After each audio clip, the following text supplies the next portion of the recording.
Hey guys, welcome to cluster number 3. If you haven't watched any of the other clusters readings, I will tell you what I told them, and I think I mentioned it in the intro. I forgot though. I started recording the first reading for cluster 1, I think it was like 2 nights ago now. And there was a bunch of stuff that happened beforehand, if you feel called to listen to it. But again, I find myself singing the song, so it was definitely meant to come out for all 3 readings, and I'm not surprised. I know I got to break free. I got to break free. Every single reading I have been humming that song, so there is definitely a recurring theme with all of you 3 beautiful souls, groups of souls, around a feeling of imprisonment within your heart space, within your love. Now let me tell you what happened last night to me. Alright, you know what, I'm not going to start that reading now. I'm going to do a bit of an intro. And is that, I'm just checking, yeah, it's my video. Like, if I'm not recording in landscape, it's annoying to rotate. But so I really wanted to do this reading last night and finish this whole, you know, all 3 clusters of readings, but my energy kind of shifted. You know, I love to do these readings at night. So currently, I think it's, let me see, about 2 a.m. or something. Oh, I've got to turn my other phone on to find out the time. Because I'm getting a new, like, Fitbit watch. Anyway, I went to the gym last night at about 2 a.m, a bit later than I usually would. I thought, oh, I'll come home and I'll do this reading. After I have a shower, and I just wasn't feeling it. Like, the energy shifted. I was excited, and this is kind of almost similar but a lot lighter in energy to what happened 2 nights ago before I started this whole reading. Where something shifted within me. And if you came from cluster 2, that was a very long, intense reading. It is 2:19 a.m. There you go. There I mentioned about how, oh yes, that was an, I'm not gonna say, you know, but yeah. Oh.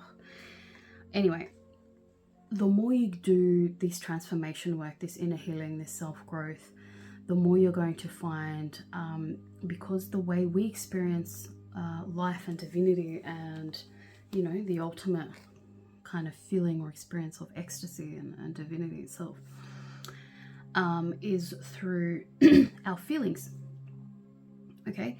And the concept of energetic extremes and polarities, yeah? In dark and light, in low and high, in pain and love.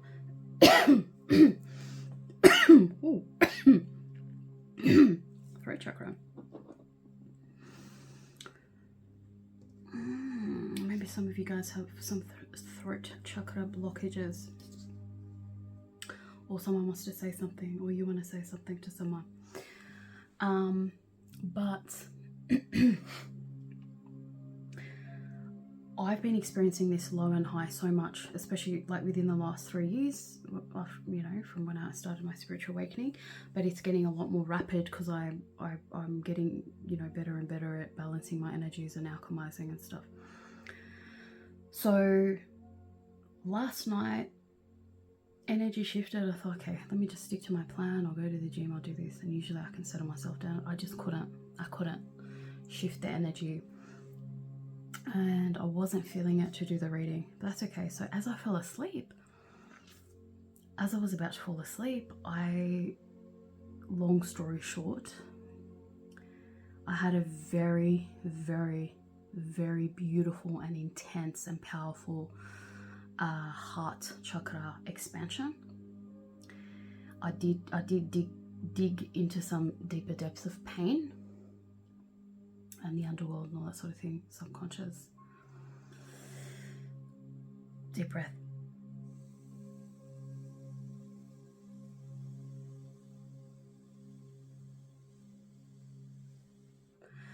One more.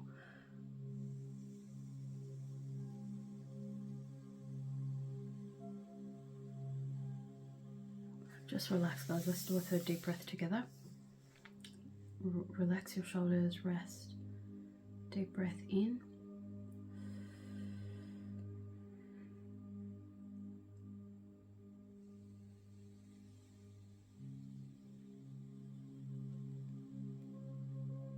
Now, I'm finding that I've been doing these with these readings. This is only my second official YouTube tarot reading. I started the process in like January of this year, and I did do some general readings on my TikTok. That's not even a tarot reading page, but here we are. So I'm finding that I'm having to do these deep breaths and with you guys, and I'm hoping that it can help you guys relax, and you can, if you're open to it, receive the calming kind of healing energy. I am, you know, I've been told I've got, you know, very healing energy and all that sort of thing. Really, I believe we all heal ourselves, but when we're ready, you know, we'll some of us will go to certain people, energy healers, you know, Reiki practitioners, whatever you feel called to, just massage therapy even, and you know, your body will initiate the process of starting to heal herself. So I have nothing but the best intentions for everyone, just in general, and also doing these readings. So hopefully, yeah, if you're open to it, these deep breathing exercises or energies, when I do them and I feel called to. Let's do one more.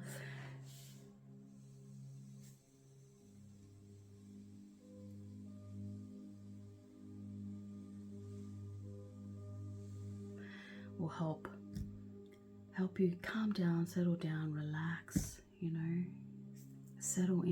drop into your beautiful divine love and heart space. Okay. So let me tell you a bit more about last night's beautiful rose quartz. I need to get some more polished ones. I think I've kind of misplaced a few along the way. Yeah, it was so beautiful and so intense and so sublime, but you know, I've had these before, and it's like I can understand why, you know, things weren't working out last night, because I had to go down and down and down again. These subconscious pains and traumas and wounds tend to come up for us the more we do our shadow work, the more conscious we are of wanting to heal ourselves, heal our shadows, rise up, grow, ascend, transform, expand in consciousness, you know, without even sort of realizing our consciousness, our higher consciousness, which is our higher selves and our divine selves, our goddess selves, our god selves, want to help us clear these things, you know. And if you can do so in a way that's not brutal to us, then, you know, we all welcome and invite it. So that's what happened last night. And wow, look at that beautiful thing.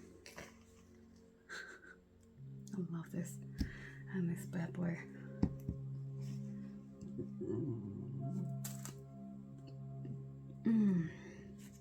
Excuse me. And this guy. I know I got to break free. I got to break free. Wow.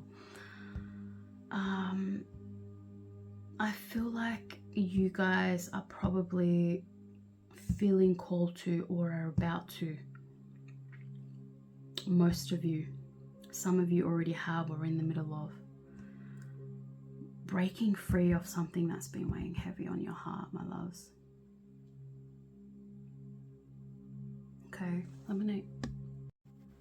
Hi, my beautiful stars and angels. Welcome to Cluster 2 reading. If you feel called to listen to the little intro that I just recorded, please do. where I added some bits and pieces of crystals, and I was about to say some things and I thought maybe you guys could benefit from it. I feel as though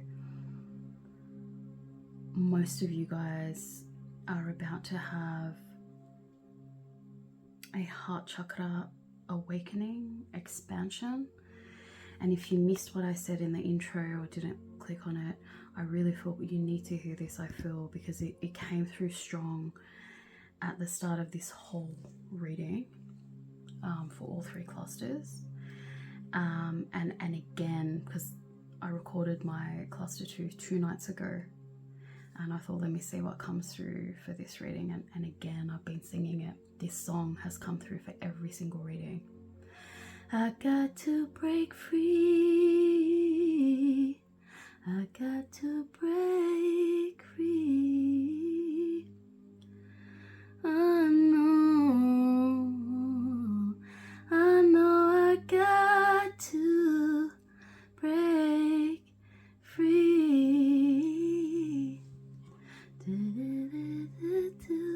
So yes, you guys, most of you I feel are about to, or you know, you've been getting the signs, you've been getting the feeling within you. You've been thinking about it, you've been feeling it. Maybe this reading's a confirmation for you to take steps towards that direction. But my loves, whatever is weighing down your heart, break free. Life is too short here on this planet. I got to break free.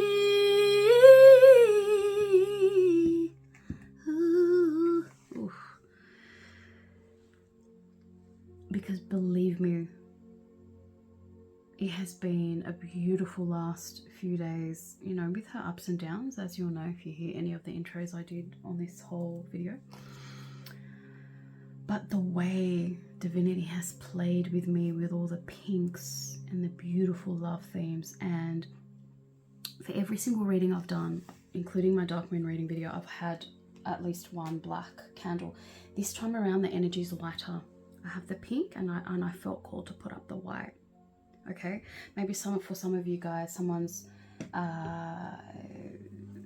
waving the white flag. Maybe you guys have been fighting or arguing with someone. Maybe there's like separation or divorce or children or custody at play, and someone's just submitting and surrendering to the beautiful, emancipating energy of love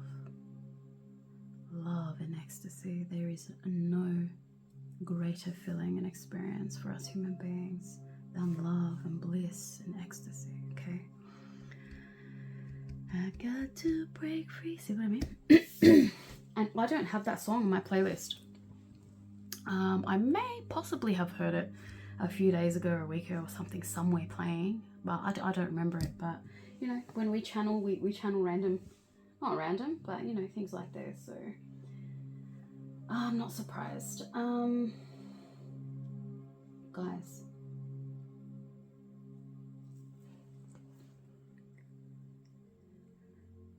there is beautiful love, expansion awaiting you. Okay. If you came from one of the previous clusters, I forget which one it was now. You know what? It may have even been one of the dark moon ones. There was a card in there about contentment and how life's too short, and you know, if you don't sort of break free of your comfort and safety zone, you'll stay in mediocrity. Okay, we have to crack our hearts open. We have to allow our hearts to break and crack deep in pain, my loves, in order to experience beautiful ecstasy.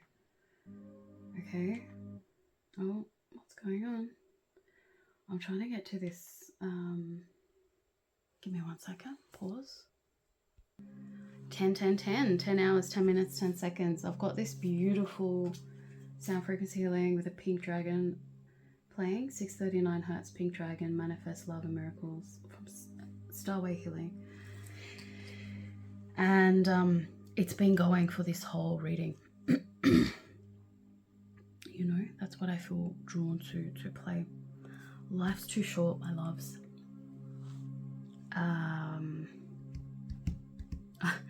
See, this is like 2 intro videos in one now because I have to start, but yeah. Let's start the reading, my loves. Hello, my beautiful, beautiful, angelic, even starseed souls I just channeled of cluster 3. I was meant to start this reading in the second little mini intro that I just recorded. But very, very quickly, if you don't feel drawn to listen to either of the intros, which I feel you should, because a lot of the stuff is relevant to your group, especially the previous one. I have been channeling this song, I've got to break free, I've got to break free. Whoa. Interesting. Maybe someone's heard me sing that song for every single video and they're like, come on, dude. Hey, I have to say what I have to say. But yeah, so to reiterate, I feel like a lot of you guys in this whole reading are feeling stuck and imprisoned in your heart space for whatever reason. Okay, let's start this. A beautiful reading. Strawberry quartz, rose quartz, rose quartz. Do you love my little candles and stuff? I realize you couldn't see them. We're getting there. We're improving slowly. This is a Mookaite Jasper, rough, and if you remember,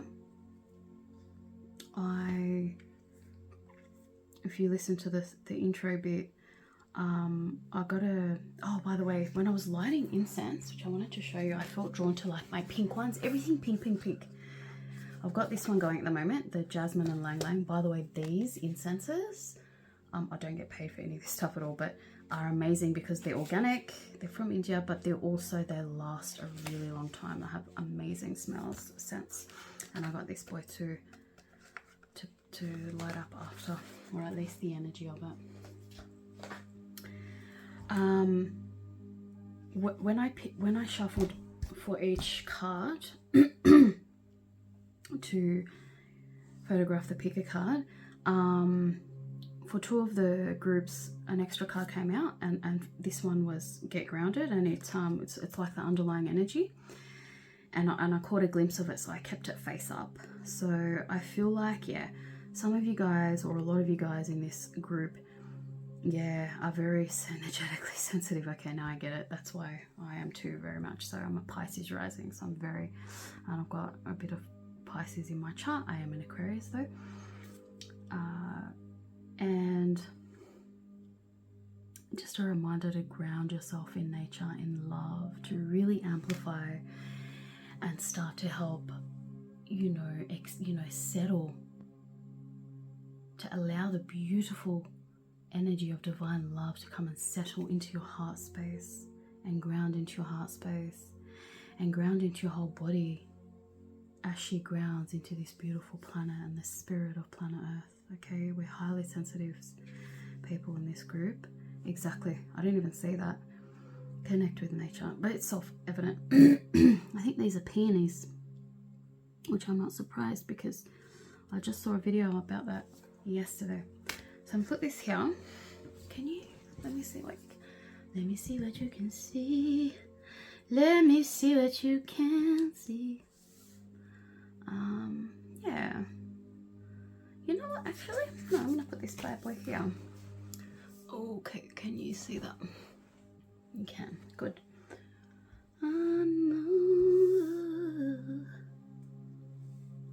And let's see.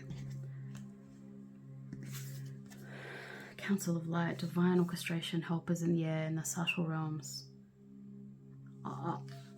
This energy came through towards the end of cluster 2, but so if you felt drawn to that, I'm not surprised. I feel like maybe some of you guys were spirit guides, or like angels or guardian angels for other human beings on this planet before you incarnated here.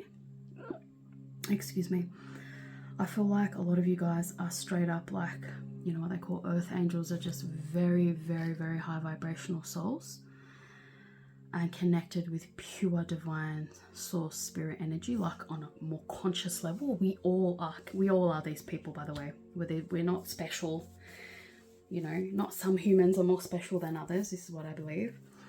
We all are divine beings. We all are connected to love and light, but some of us are more aware of it. Some of us hence more conscious of it, hence more conscious, right? We're more spiritually awakened and advanced. Perhaps some of us, I know my soul has been on this planet for a long ass time. So I've always had this, you know, innate wisdom growing up, you know. And so I kind of figured, put all the pieces together finally a few years ago.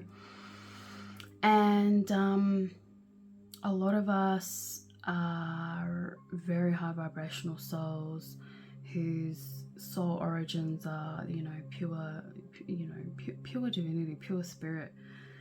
And so therefore some of us, in the sense of incarnating on earth, in that sense, some of us are fresh newbie souls, but we carry like primordial time within our souls. So in that case, we're also ancient souls.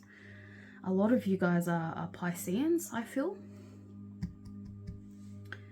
Will have Piscean energy, because I'm getting some shape-shifting kind of energies here too, but pure love, pure angelic, pure light. You know, here to, yeah, okay, now it makes sense. Here to hold a high vibration of love and light in your heart to help. Yeah, this is similar to cluster 2, so I'm not surprised if some of you guys are going to be crossing over into both. To spread beautiful, embody and spread beautiful, high vibrational love and light on this planet. God knows we need it, you know. So welcome, beautiful souls. Oh my God, how amazing to connect with you guys. So yeah, people like us, we need to ground regularly and frequently because we're very energetically sensitive and there's a lot of heavy, dark, dense energy on this planet. All right. So this is us. Let's put these here. Let's get this reading started. Let me drink some water. Let's see. Is that showing? A little bit. Hang on, sorry. I'm still getting used to yeah, they can see that.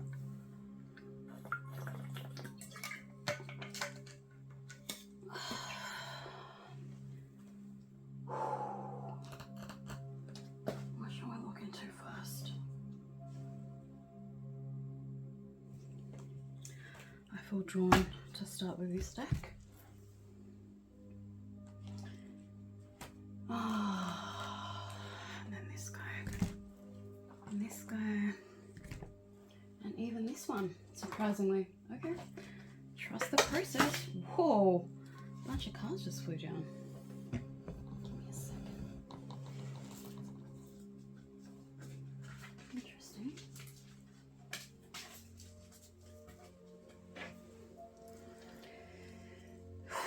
This one, I'm going to leave them and see what comes up.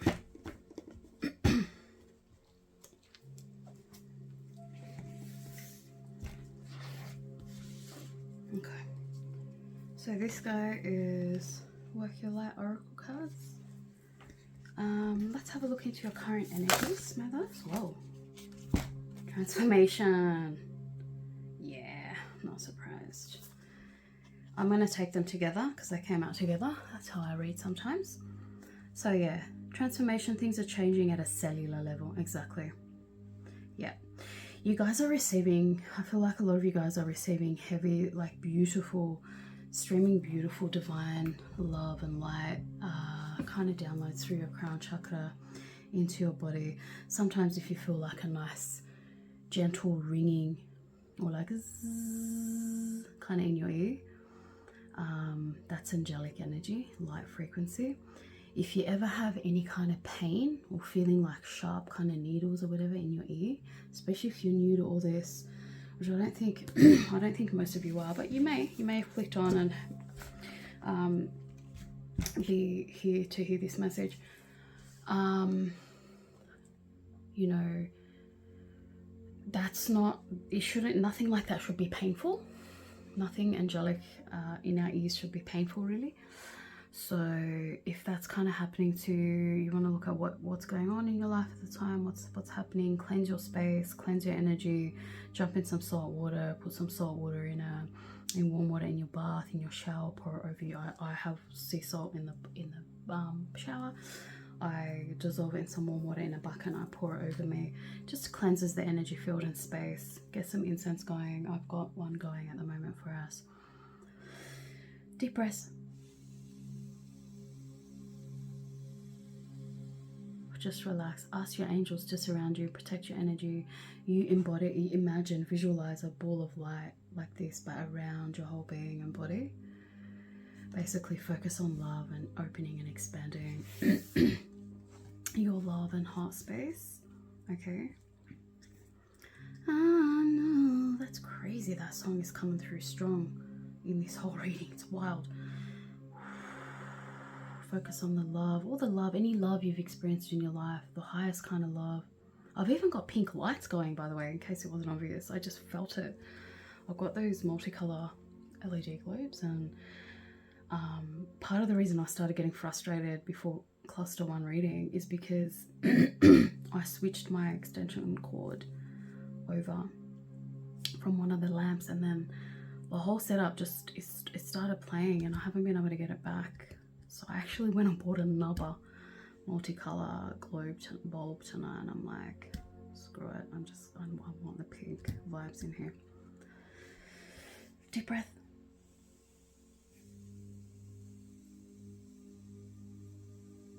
Since we got grounding energy, I would like to invite you guys to, because I do it too, especially when I want to settle and ground my energy in love and light. I imagine I breathe in, and I imagine I'm breathing in pure divine. For me, it's sometimes iridescent, sometimes it's one particular color, purple, blue, pink, green, yellow, whatever. It's multicolored most of the time, but there's a heavier pink coming through for this reading. So I like to, when I breathe in, imagine that I'm breathing in from pure divine love and light. I go high, and then when I breathe out, I imagine that light coming down. Let's do it, and we'll do one together shortly, but imagine that it helps you, and it helped me at the start, especially when I was having my dark nights of the soul and tower moments and heavy psychic attacks and energy attacks and all this thing, which, by the way, I wanted to say as well, as I was lighting your incense, I was really happy, and someone else's energy who has tried to play around with me and my heart space and my relationships and stuff, I was thinking about them, and they came through, and it burnt, and I didn't want their energy. I don't want to think about them, but that incense hit there, and I felt, because everything that happens is here for a reason for you guys when we're doing readings. So for me, the take-home message was, if someone's making you feel hurt, annoyed, uncomfortable, whatever, clear them out of your energy space. Life's too short. Okay, find ways to clear them out. Okay, if you're meant to get any more advice around this during this reading, it'll come through in the cards. But it's like, let's do a quick little breath.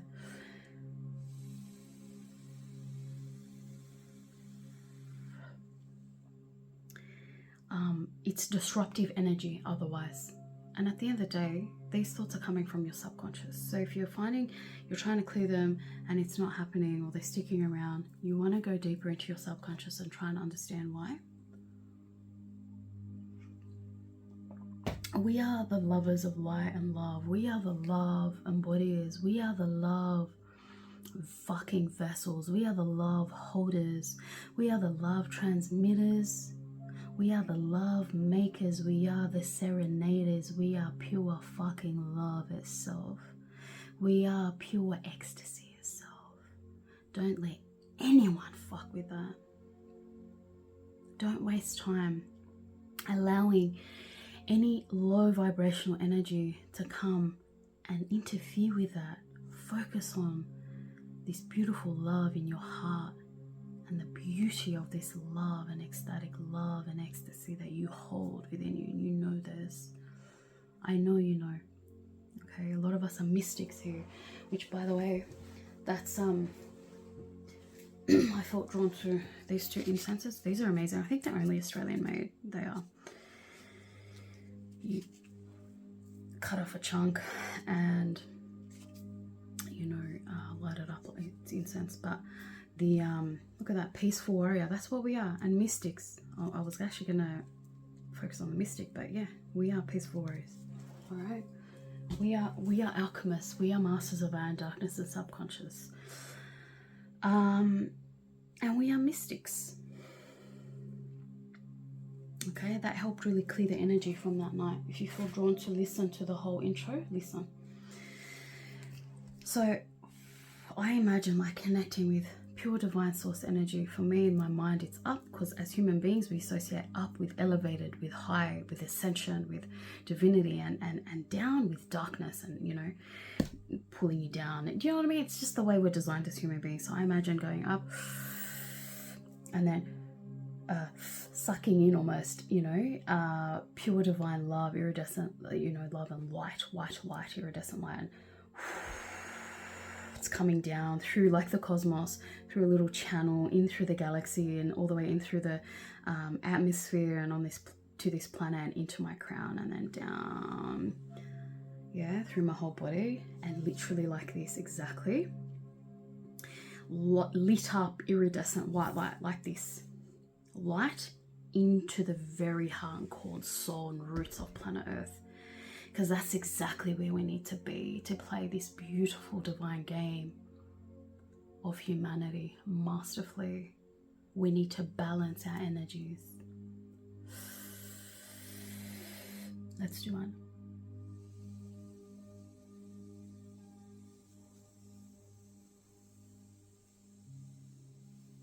Column of light, of love, pink hues, iridescent, multicolored hues, grounding you into this beautiful planet. Okay, I also like to imagine love, a column of iridescent light and love, and then just I kind of almost can shift and manipulate that energy and just kind of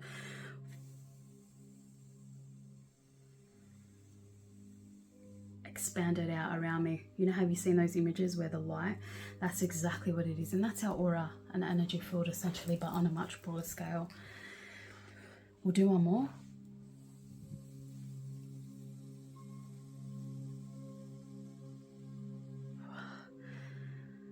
Ah, so beautiful. Very, very, very nice, guys. I love our energy. It's beautiful. Ah.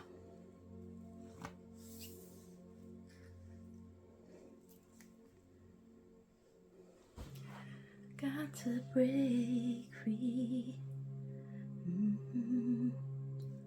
Got to break free. Oh, yeah. So things are changing at a cellular level, deep healing. Hey, see, there was a reason why I mentioned the healing thing at the start. I knew it. I knew it. Y'all can see that. That's good. Let me double check. I have to get up. Oh, yes. Okay, good. All right. And then this one came through. Deep replenishment, retreat, rest, be held. I also almost took that as be heard. Remember how I was saying earlier in one of the intros for this reading group that I was coughing up a bit, my throat got caught up, and I said it could be some throat chakra blockages within you, and or some people want to, yeah, Keepers of the Earth is at the bottom of the deck. You're not alone. Ancient ancestors stand beside you. Take that as an underlying subconscious energy. You can see that. Good.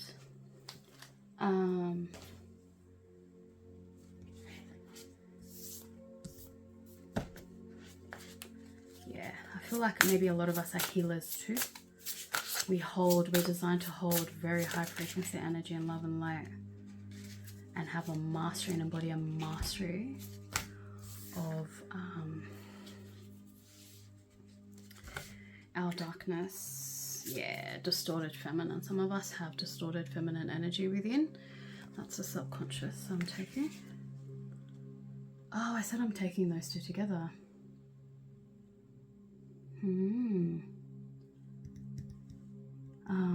A lot of you guys are resting. Maybe you guys have gone through like a dark night of the soul, a psychic attack.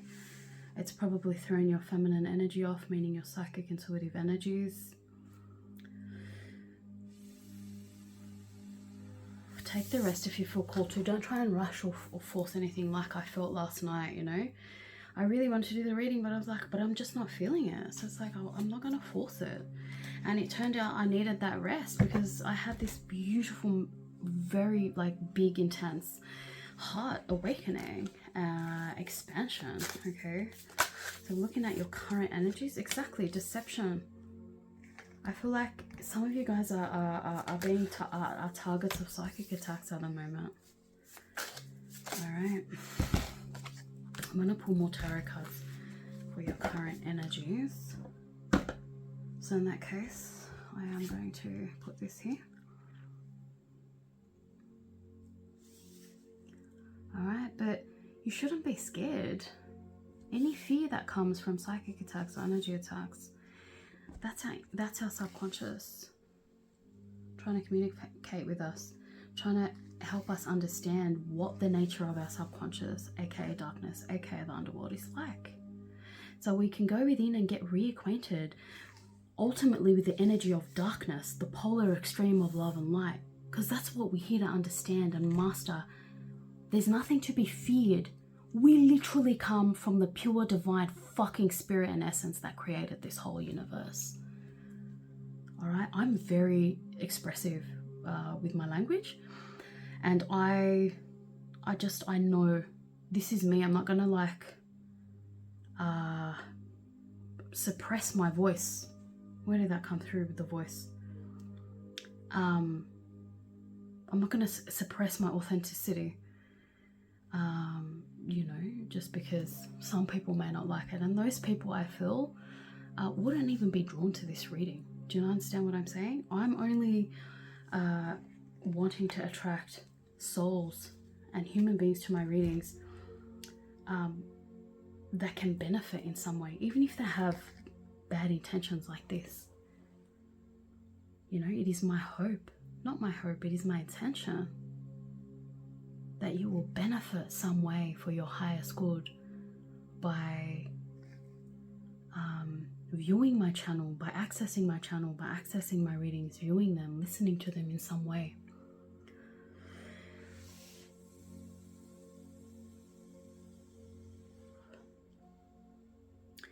And let's all together stand and sit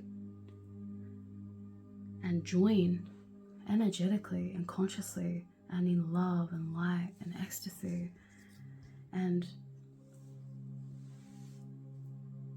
just beam love. Beam love. Whatever your intentions are, that's unique and specific to you. Let's just beam love. Let's do another breath in and out.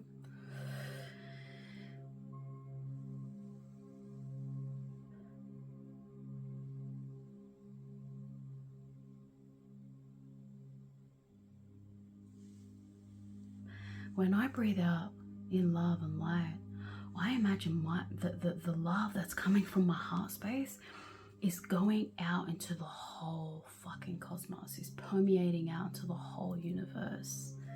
That's where I go, and that's where we go, okay? This is who we are. There's nothing to fear in the darkness. It is a part of us. We can't get up to true light without going down into the depths of darkness and pain. And remember that you are part of the structure, the essence, and the intelligence that created this whole universe and life as we know it as human beings on this planet. You'll learn to play and dance and love. You learn to play and dance with the darkness and the pain, and learn to sadistically almost love it, because the ecstasy that comes from that phoenix rising and expansion and ascension after we dig down and dive down into the depths of darkness and pain is just so exotic, erotic, ecstatic. That's what I heard. you know, and it's just so addictive, and it's just, you cannot get enough, and it's like the way to go deeper. And we have the star exactly at the bottom, because that's who we are. To me, the star card in the tarot is balancing earthly and cosmic consciousness.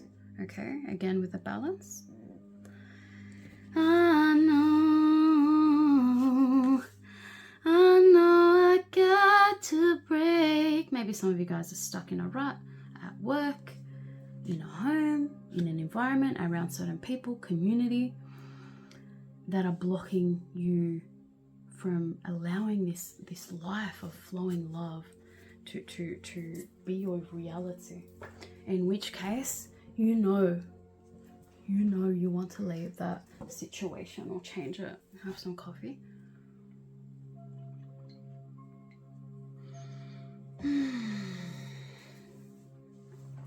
Beautiful energies. Let's look at your current energies. Self-worth issues, some of you. And with the 8, I immediately thought that's asking you to dig deeper, go into your 8th house. Natal chart astrology, I'm guessing a lot of you guys are already familiar. If not, you need to know your birth time. Or well, you don't need to. Well, yeah, for the houses, accurate houses, you need to. To the extent of going and getting your medical records, if you can. Because the more precise your birth time, the better. Because a lot of the times our mothers, or if we know our mothers who gave birth to us, especially if they were drugged up, you know, like anesthetics or whatever, that's what I mean, wouldn't remember exactly the time, you know, though they may remember as, you know, an hour or more, you know, before or after. So like, oh yeah, it was around midday, but really it was 6 p.m. Like, it makes a difference. So if you do know your if you do have your natal chart and it's thing, you're being invited to dig deeper into your 8th house underworld to deal, because these are the energies coming up, some psychic attacks. And wasn't I saying earlier with my incense, it burnt my finger when I was thinking about this person who wanted to come through. And this is the kind of energy that I was receiving from them in my 8th house, and I've got Saturn in Scorpio in my 8th house, so this is the kind of energy I've been dealing with. Yeah, love, exactly. Trying to attack your love, your heart, your relationships. Not surprised these are coming through. Yeah, you're a good soul. You're in touch with the energetics and understanding of and intelligence of the energy of the universe and how it works. You know, the give and take nature of it.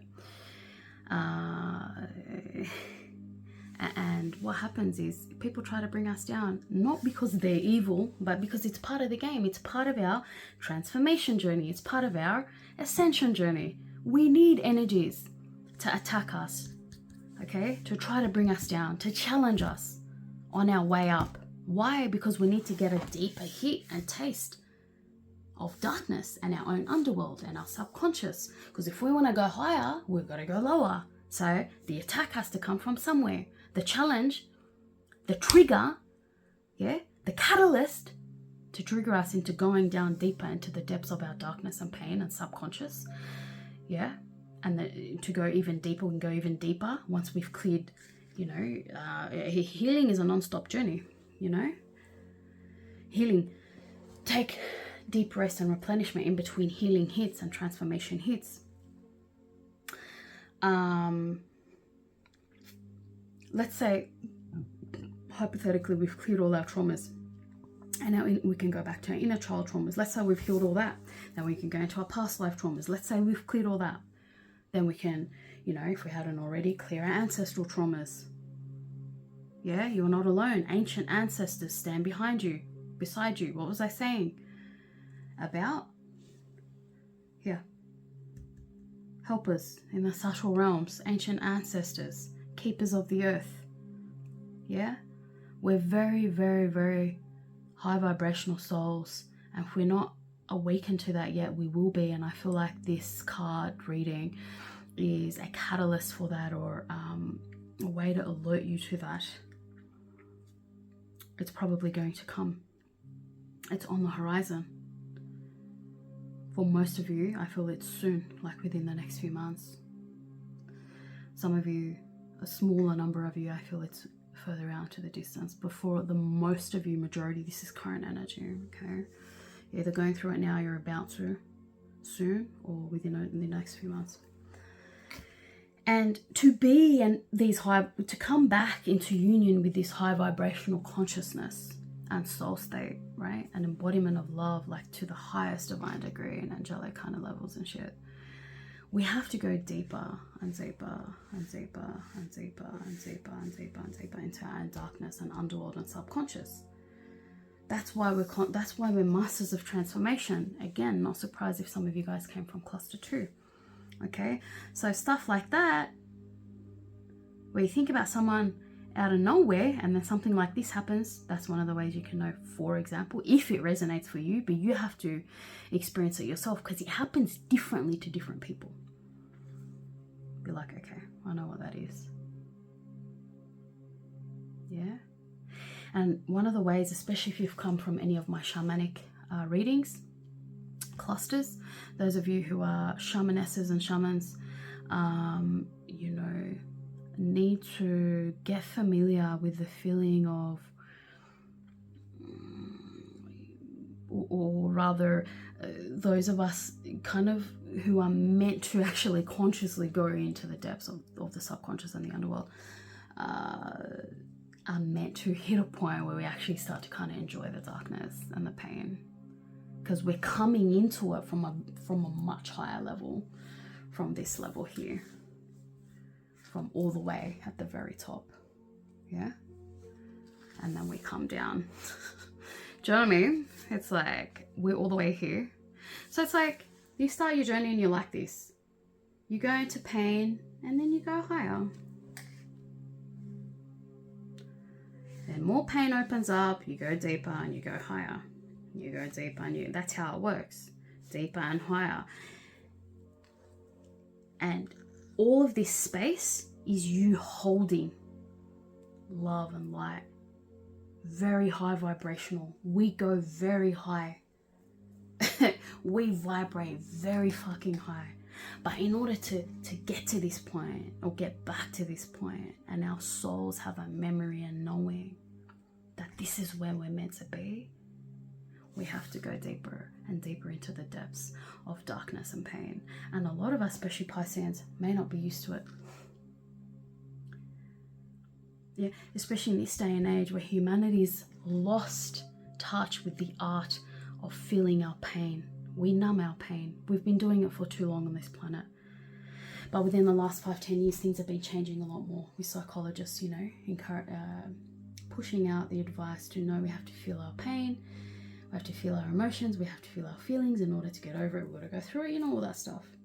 And there have been a lot of spiritual awakenings on this planet in the last 5-10 years. So it's happening. We're learning. We're remembering that, hey, we need to go in and feel the pain. We're not meant to run away from it, shove it away, hide it, sweep it under the rug. No. Okay? So this is who we are. And to come back to this, we're going to go deeper and deeper and deeper and deeper into our darkness and pain. And so we hit a point where we learn to love it and we laugh it off. Where others will think, oh, this is scary, or how are you not scared? Like these kind of people that operate on this dark level to try and hurt people for darkness' sake. They're like, oh, but why aren't they getting affected? They just keep rising up and leveling up in love. What the fuck? It's because you haven't met your own darkness, dude. And you've forgotten the rules of the game on this planet. And the fact that what you're fucking engaging in, this is probably another reason why we need to be grounded, doesn't feel right. You're out of touch with your heart space because you've forgotten that what you're doing doesn't feel right. And you don't like it in the depths of your heart and core and soul. So you got to hit a point where you ask yourself, what am I doing? What am I doing? I want love. I don't want to feel this way. I don't want to feel angry and resentful and hateful and vengeful. Why do I want to hurt people? Why do I want to harm people? Why do I want to bring people down? Why do I want to cut through people's happiness and love and heart? because my heart is broken, because my soul and my heart are injured. I have deep wounds. I wasn't loved or nurtured enough as a child. Where's my compassion? Where's my love? I want that love too. Well, fuck, you gotta go down into the depths of your own fucking heart and pains of fucking wounds and traumas and earn that shit. It's not handed to you. And you better hope the people you're trying to fucking hurt and harm and attack are in touch with their heart space and forgive you. And don't try to hurt you back, because that's going to slay and delay your love expansion.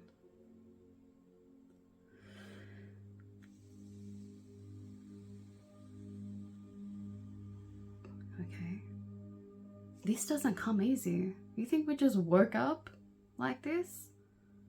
We've had deep fucking dark, intense, extreme, torturous, fucking tormenting pains and anguish in this group. I know it. You gotta earn that love. You gotta earn the right for your heart to be full and whole and full of love and light and ecstasy by confronting your own shady shadows and ways and behaviors and thoughts, and cunning, deception, mindset and attitudes and behaviors. That's the only way. That's the way we got up here. We didn't get a one-way ticket out of nowhere. Every single one of us has to face our pain, and it's liberating to cry, and it's liberating to feel our pain and our anguish and our sorrow and our grief and our hatred and our anger and our fear and our shame and our guilt. And if no one told you it's okay,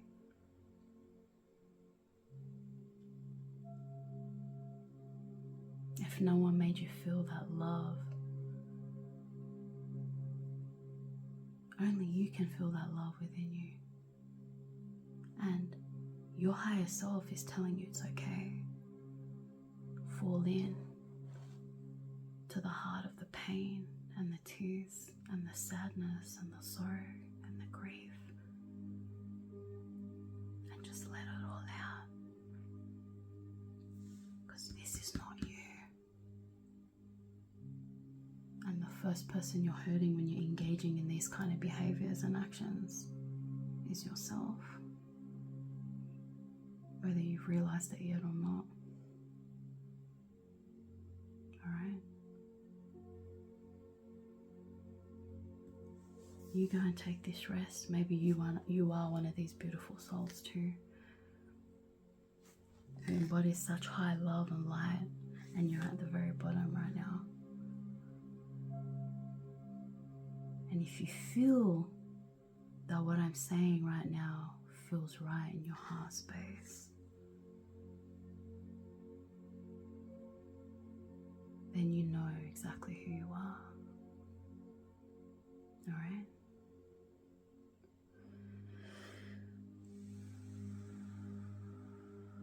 You are pure love, and you are pure pain, just like every single human being is. You're not unique or special, my loves. Your pain and your sadness and your suppression, repression, injustice,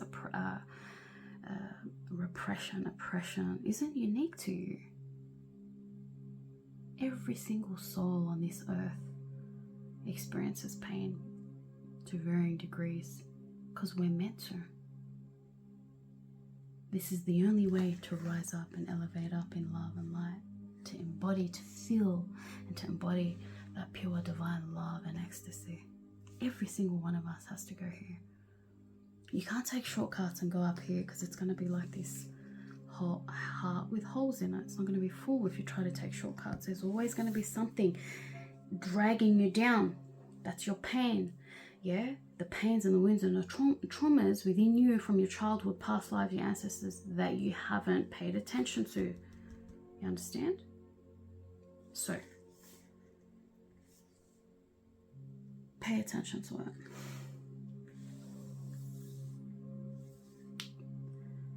Okay, my loves. if you feel called to try to have this approach and attitude in your mind, in your heart, in your soul, and your consciousness to people like this, remove the faces and the names. I always say it's a hard practice, but it gets easier the more you do it, the more you consciously do it, and you'll see that this is a lesson. This is happening for your self-growth. It's not about the person or their name. Remove their face and their name and just look at this situation as, how is this helping me grow? How is this helping shine a light on my shadows? How is this helping me see what I haven't seen within myself yet? Yeah. And life is a lot easier, more comfortable and clean and easy to live when you do it that way. Okay, wow, didn't expect that stuff to come through. Listen, I feel like, yeah, definitely some of you guys are going through these, energy attacks or annoying. I wouldn't be surprised if 5 of Swords or 5 of Wands comes through from people, attacks, people trying to bring you down, whatever, but it's part of it. You know what I'm saying? And if what I just said there to these kind of darker vibrating energies resonated with you, feel free to embody it, my loves. I've had a lot of fucking energy and psychic attacks. It just gets to a point where it's like, okay, what's the next one going to be like? You know what I mean? Exactly. Divine Feminine at the bottom. She's waiting in your subconscious. Yeah, a fully evolved, the fully evolved Divine Feminine energy within you. The intuition, the psychic energy, the love, the Queen of Cups, the High Priestess. That's a mastery of the emotions and, psychic energy, intuition, right? Oh yeah, I'm just about to pack that, and that's the next deck that I wanted to pull from. Let me just clear some things up here. Oh, okay. Let's do it. Just pulling the table in. I'm using like a picnic table at the moment. We're gonna get my setup going. But no, you know what? I don't need to pull from the tarot deck anymore. That's good. Yeah, that's fine. I will read shortly. Let me just get some more. One. Yeah, one of these ones. Both. This and this. Prostitute and saboteur. Oof, okay. Okay, what's at the bottom? Judge.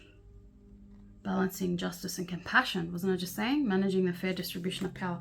That is a very interesting card to come through. Very, very interesting. Especially if you have Pluto in the 8th house, like I do. Because people like us, especially if you have Saturn in your 8th house as well, are forced to learn lessons in the realm of the underworld, the subconscious, the darkness, the energy of darkness, and how we use that power with Pluto.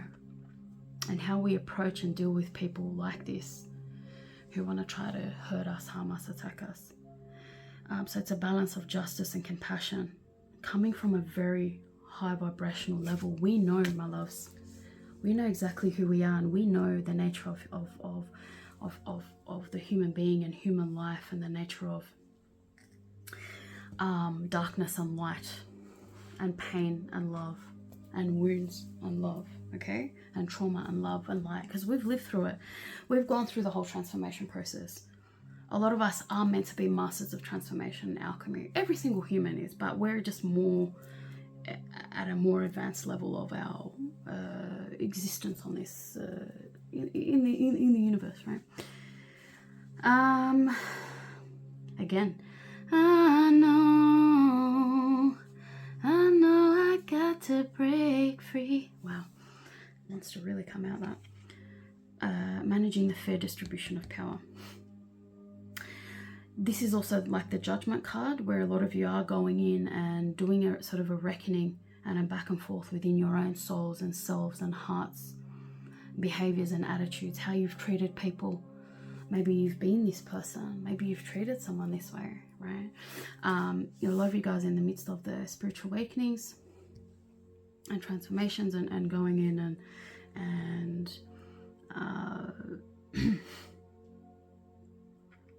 digging deeper into the realms of your soul and yourself, okay? Okay.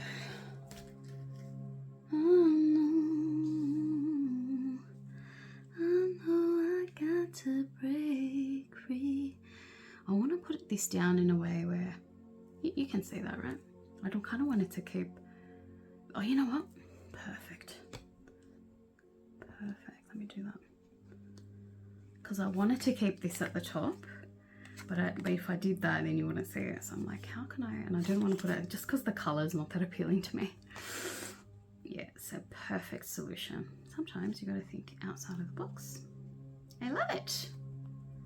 Because we are Earth consciousness and cosmic consciousness and celestial consciousness with this High Priestess energy. Very highly evolved souls.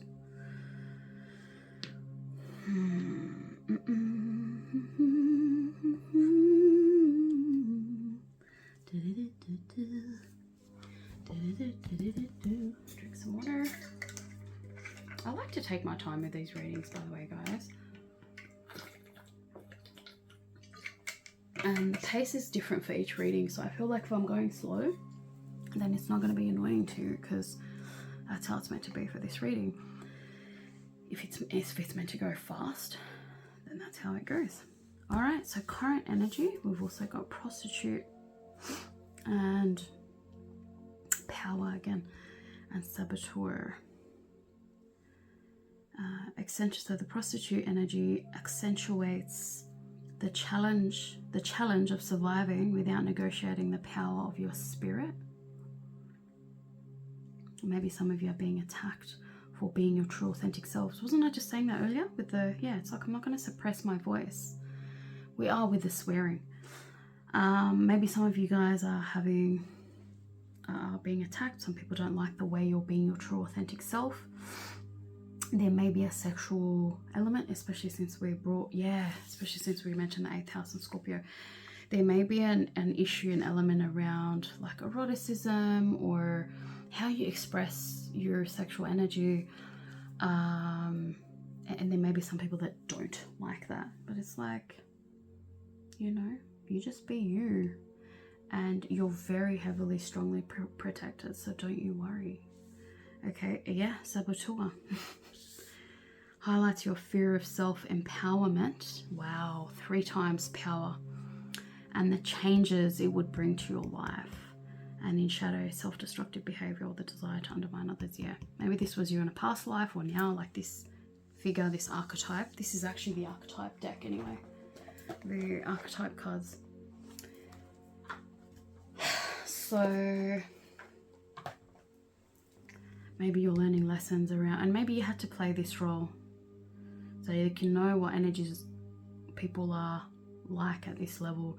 You're meant to rise up to your higher self. I feel like this wants to keep coming up, so try and keep that in the middle. Can you guys, let me see, I can't see anything, dude.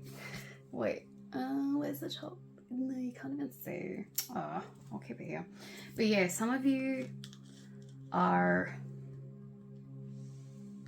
meant to come back to your higher selves and have some work to do around this kind of deceptive, sabotaging, you know, kind of sneaky energy with people, especially those who are trying to just be their true, authentic, sexually empowered, beautiful selves and souls. And you know, where you may be in a world where some people don't like that. I don't know what that could be, but that could resonate for you. And there may be some issues that you need to go in and look at around your worthiness and self-worthiness, especially if this is the you that you want to be.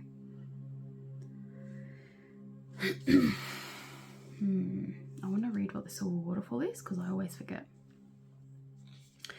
Some of you guys are, since we're looking at current energies, I feel like, oh, there's a cat there on transformation. I know I got to break free. I broke there actually because I wanted to say it, and then I thought, no, let me finish the song. Some of you guys are maybe stuck in some kind of work or industries or something where you just feel restricted from being like spiritually or even sexually from being your true authentic self, and you're just sick of it and you just want to get out and just be yourself. All right, so maybe a confirmation around that, my loves. There we go. Now we've got them all. Okay. Your current energy. Yeah, strength again. You're trying to ascend into your high priestess self.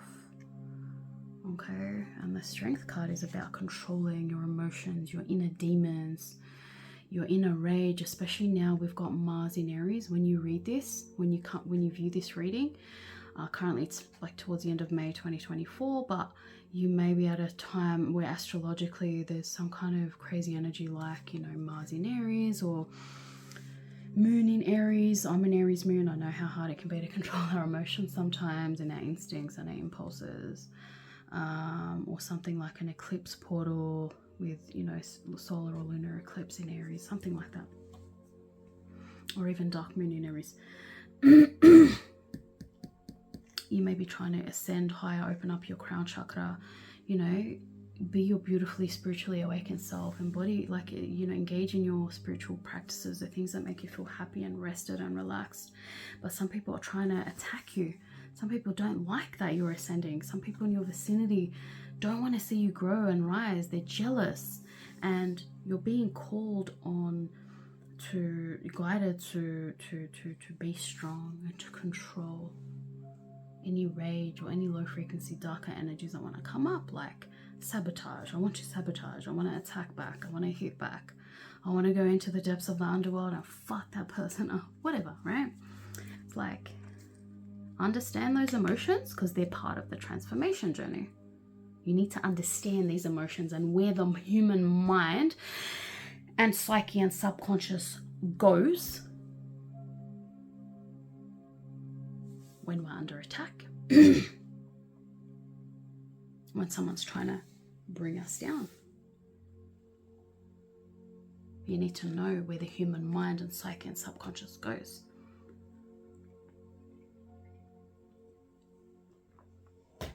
To be reunited with the design of the human being and the psyche and the subconscious, the mind, the heart, the soul, the body. The instinct and the impulse is to act like an animal, like a savage. That's our root chakra, hence the call to be grounded, hence Mookaite Jasper, which is also about grounding. You do? Okay? There's a lot of high and low and transformational energies here. I'm trying to be your authentic self, and that being attacked. But you're going to face these energies. You're going to understand the impulse, the nature of the impulse, the urge to hit back in darkness, to sabotage others' lives, others' plans, others' love, others' relationships, like perhaps like what is being done to you at the moment. And you are higher than that, because inside, if you even want to think about or even engage in hurtful attacks back, it's not going to feel right. You're not going to like the way it feels. I had this happen recently. We've got neighbors who've been banging the fuck out of everything. Most, if not every fucking day of the week, from 7 a.m. right till fucking 8 p.m. Relentless, non-stop. It had been going on for like a month and a half before I fucking lost my shit with them via message. And I went into some dark places. And one of the things I did, and I hate doing this shit, I hate conflict, I hate the feeling of tit for tat bullshit and revenge and all this crap, you know, but it sounds funny, but I don't like engaging in it. But one of the things I did was I found like a hammering video on YouTube, just non-stop, someone banging a fucking nail in wooden planks, non-fucking stop, and I blasted on loud, literally only for like 10-15 minutes. In the moment I was angry, but when you're angry, your energy is very short-sighted, it's very narrow, and we're these kind of beings. Breathe in, out into the whole cosmos and universe, love and light. We're these kind of beings. And engaging in that, I felt it in my energy, because I'm a lot more energetically sensitive and aware the more traumas and shadows I've cleared from me. And really, in a short way, what that means is feeling pains, feeling traumas, examining and analyzing ancestral behaviors, patterns, taking that on, feeling it, crying it out, yelling it out, whatever, and releasing it, healing it in your ancestral bloodline. That's in its simplest form. And so I did that. I probably would have done it for longer, but I had to go out. But I didn't like it. And I never did it again, because I don't like that shit. And I remember, like, listen, because they needed to, because they didn't know. I think they were acting in a very self-entitled, self-righteous, arrogant, proud, egotistical kind of way. As though, like, oh, you know, this is our legal right to do this. Yes, but you are fucking annoying people. People can't sleep. This is me waking up with the noise, even with earplugs on, right? And it's like, how do we resolve this here? It was one of those sticky situations where it's like, what the fuck? Because I sleep. My bedroom window is large and it's right near it. Anyway, long story short was I had to, and I was perturbed by this whole incident and the conflict flaring up that whole week, till I hit a point where I was like, listen, I trust in my team, my angels, these guys who are protecting. Maybe this is coming out for a reason. That you guys are going to help me. Because I don't like to engage in these dark, attacking kind of energies. I don't like that shit. I fucking hate it, because I don't like the way that it feels. And I feel it's such a waste of my time and energy. Because it's here, and I'm here in love and light and energy, right? And consciousness.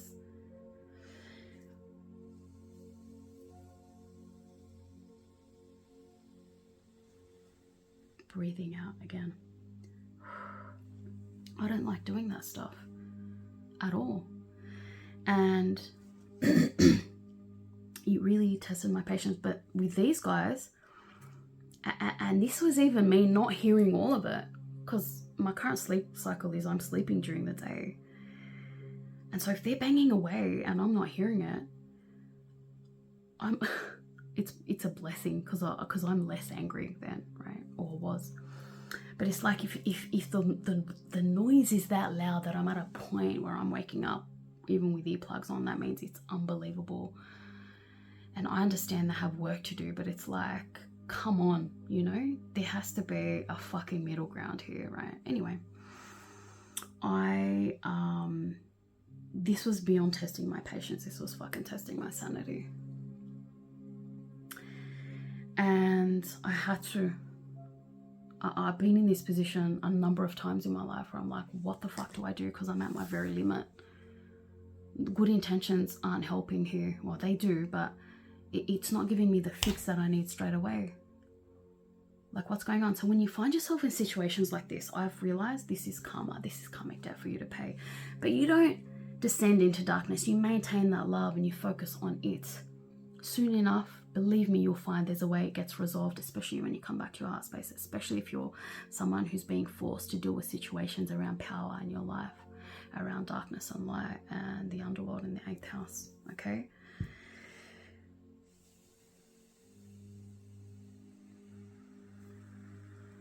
Another breath, grounding breath, because love and light always win. Okay, so what happened after that? I came back. I felt the energy shift when I was consulting my higher self, my angels, my spirit guides, my ancestors. I'm like, what do we do here, guys? Because this is a crazy, impossible situation. Obviously, I need to sleep. And I don't want to engage in this low vibrational bullshit. I fucking hate it. So what do we do? And I heard them ask me, really, it's my higher self, going, well, what's your ideal situation, resolution here, where everyone wins? And I said it to them. And I swear to you, I felt the energy shift up. And that's that point of transmutation and alchemy to trigger the beautiful transformation and healing within us. And I felt better after that, after feeling like shit the whole week. but double and triple and quadruple metaphorical birds with one stone. What I realized, what happened also that week when I was feeling anxious and like the guy was going to come and be physically or verbally abusive or create arguments or conflicts. For me, exactly, not suppressing my voice, vocalizing and expressing my opposition, my anger, my frustration to this shit. I'm not going to fucking sit there and take it. Right? You have crossed the line, and what's worse is they didn't notify anyone. Not that they have to, but what got me more was like after they knew that they were annoying someone, they never once to this day apologized. And second of all, they kept waving that flag of, remember the flag waving that I mentioned earlier? Interesting. Maybe you guys are going through a conflict like this, but in a relationship sense, or something to do with your heart. They kept waving that this is my right. And I said to one of them in an essay, I said, listen, there's the law and there's human decency. Okay? Sometimes this is not the way to go about things in life. You understand what I'm saying? So,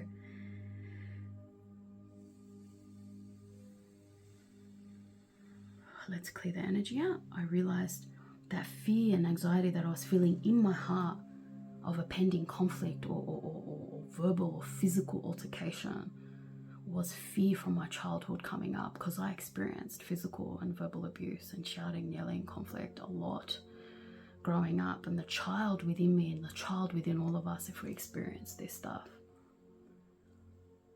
can't speak for herself. Wow, this is, can't speak up for herself or himself when they're scared, because they're just seeing big people with power. Wow, how it's all tying. Oh God, getting emotional. Power with power, who have the upper hand, and my voice feels repressed, and I feel scared. So I bottle that in as a trauma, as a childhood trauma in my subconscious, for me to unpack later on in life. And I've had these triggers a lot in my life too. And that's another thing that came up for me that week, to unpack and to look into and to feel and to purge and to tell myself, hey, I'm safe, I'm grounded, I'm protected, I'm powerful, I'm fine. There's nothing to worry about. And I started feeling better. And what happened after that week, once I proposed that resolution, they started coming only on the weekends.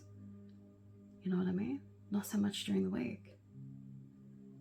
Well, actually Fridays too, but I felt more relief. You know what I'm saying? So there's ways to deal with this, and you're going to have to confront your inner demons and your inner impulses and anger and rage, your inner impulse and desire and urge to hit back, to fight back, to attack back. It's like, okay, how are you going to deal with it now? Judge yourself, examine the situation, do what feels right for you, okay? Remember, you're very high vibrational souls. You're meant to embody love and light and beautiful power in your own way, not by force, not by harm. This is you. Keep evolving, keep being unique, keep being authentic, keep embodying love, whatever the fucking opposition or challenge, because this is you. In the choice between heart over logic, yeah, love over mind or all else, we always come back to love. Always come back to love, because it feels the most right. Whew, jeez. Anyway, let's go back to 32. I want to read 32. Here we go. Stay balanced, healthy, and happy by raising your own vibration. See? I'm not surprised. Maybe you guys want to pause that and read. Where is it? Oh, I can't see. Can you see? I'll read it out. Many people feel that they are always picking up on other people's negative energy. Wasn't I just saying? and want to know how to protect themselves from this unpleasantness. They perceive the negativity to be out there and believe that if they could shield themselves from it, they would feel better. The truth is that we all carry negative and positive energies, and we all have times in our lives when we feel low. To feel truly lovable and abundant, you need to be able to engage with whoever and whatever comes to you without feeling like you need some form of defense. Wasn't I just saying that? Oh, these readings are fucking blowing my mind. I love divination so much. Not only does your aura of personal energy field experience the highs and lows of everything that's going on around you, so does your nervous system and all the cells in your body. Cellular upgrade. Where was that? Here. I am not surprised at the synchronicities anymore, guys. It's just insane. Like, come on. You are like a finely tuned instrument that is constantly testing the atmosphere for anything unusual, unfamiliar, or threatening. Because we're energetically sensitive souls, empaths, highly sensitive. Okay?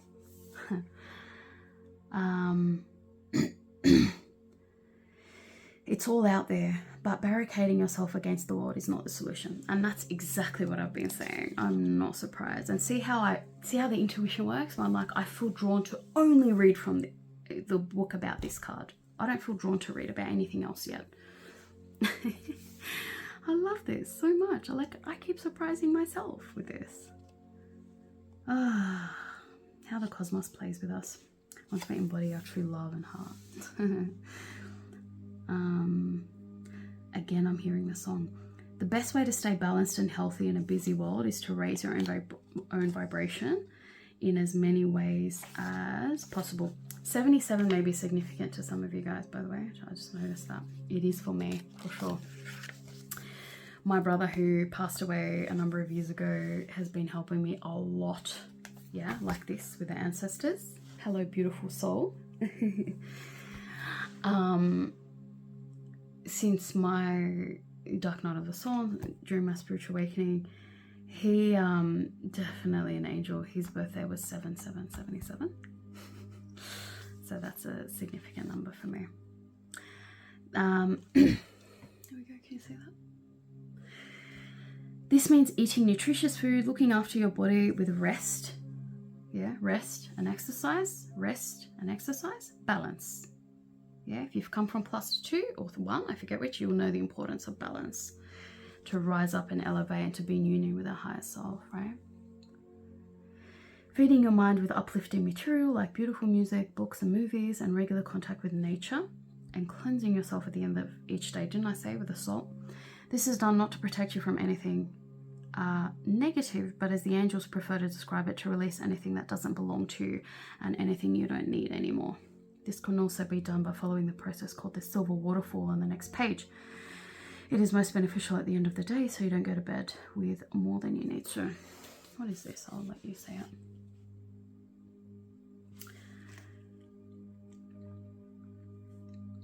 I see it all stand. Imagine yourself standing under a glorious waterfall of silver energy and light. Yeah.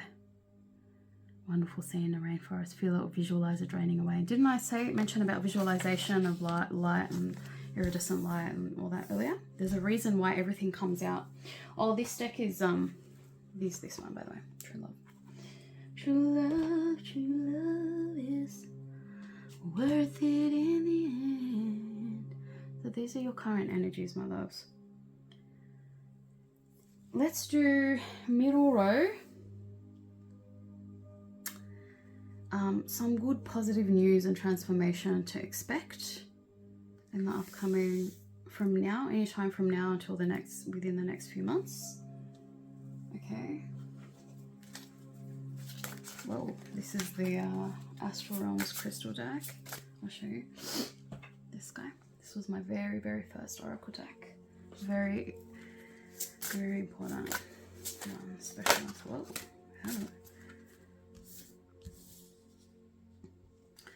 Some good news. Yeah, transition. Some of you guys transitioning in emotions, emotionally leveling up and transforming. bottom of the deck is perspective, new perspective. Then we have Neptune, so around new perspective, around Piscean, Neptunian energies, like new perspectives about within your subconscious, by going deeper into the darkness and understanding your own subconscious better. So therefore, having different perspectives, leveling up in your perspectives around the world and the nature of darkness and light and power. Yeah. Discipline. Yes, Saturn's currently in Pisces at the moment, by the way. Some of you may feel called to use or be drawn to azurite calcite, which I think that is too, by the way. If you feel drawn to work with that, that's some good news coming your way.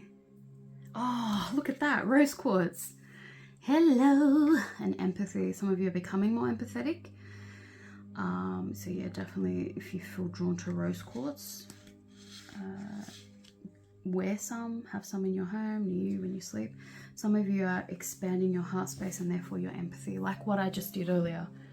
Rather than hit back at that person sternly, all these kind of energies, I'm like, sternly listen. And they're probably not gonna, who knows, if they're ready to listen, they'll listen, but they'll follow the calling of their own heart. And so what you learn on this ascension process and transformation process and journeying into the depths of your own darkness and pain and underworld and ascending into your own love and light and ecstasy is you get to understand the nature, your empathy and understanding of the human experience and pain and various levels and depths and of darkness and pain and love and light. You understand it more, you have more empathy. So your empathy expands as your consciousness expands, as your love expands, right? And this is going to help you figure out how you want to proceed in your own underworld, how you want to proceed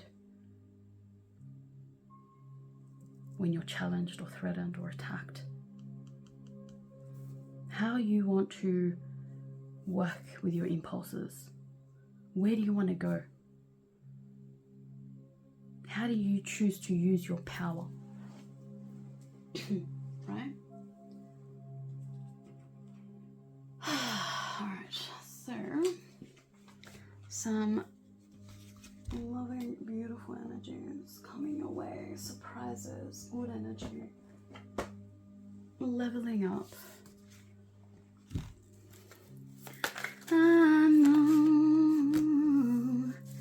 I know I got to break free. I gotta break free. Ooh, yeah. Okay. Find balance. That's insane. Look. I thought this should go on top. Ask for help. Yeah. Some of you may need help balancing. Yes. You can't make that up. That's 3 cards now about transformation. We have transition, transformation, transformation. Definitely. And this deck is the Oracle of Fairies. See how it's pink? I was drawn to it again.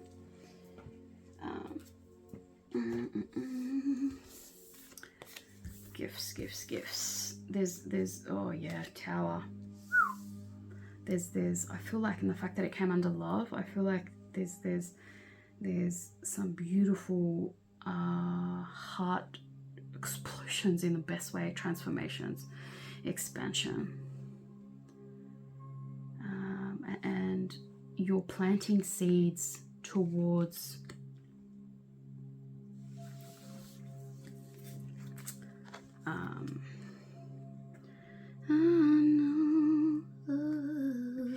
I'm going to put this guy up here now because you know now what this is. It's the Star card. This is you. You're balancing your earthly and cosmic consciousness. You know this. Set this up nicely.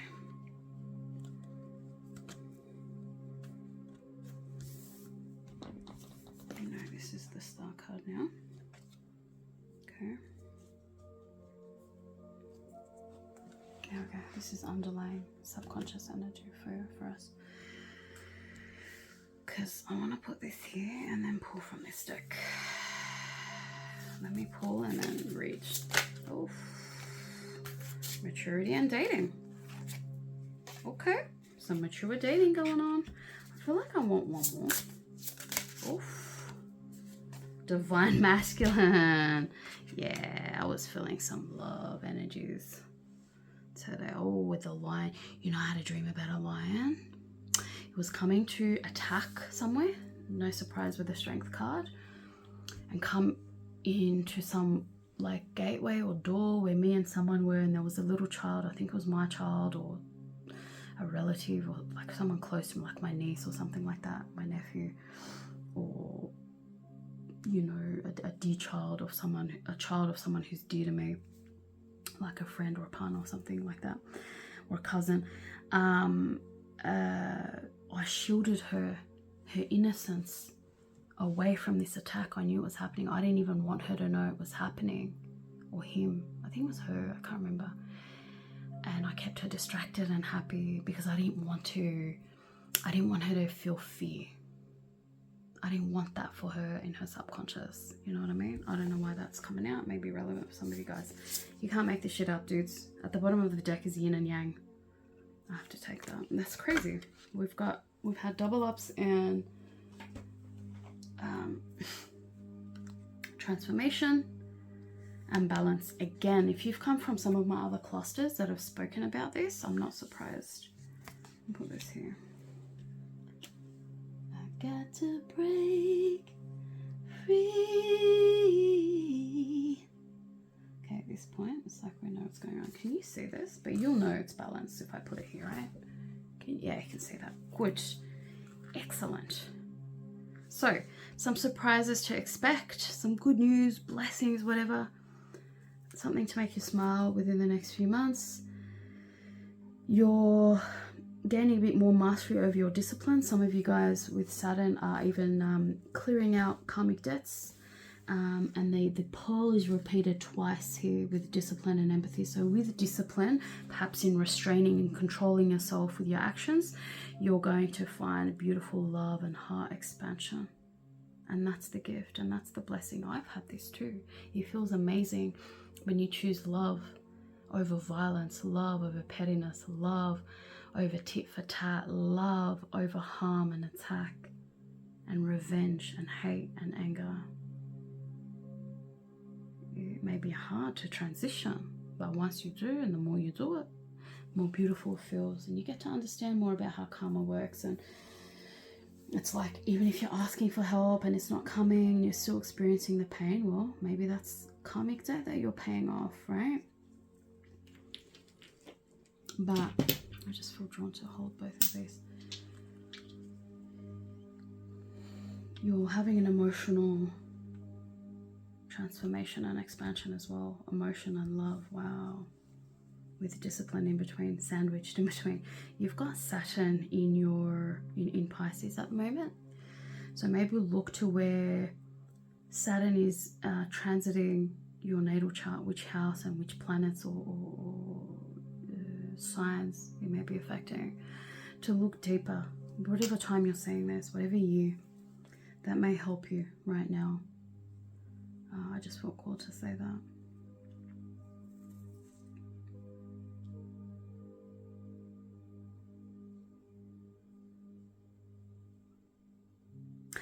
The current energy as well is balancing.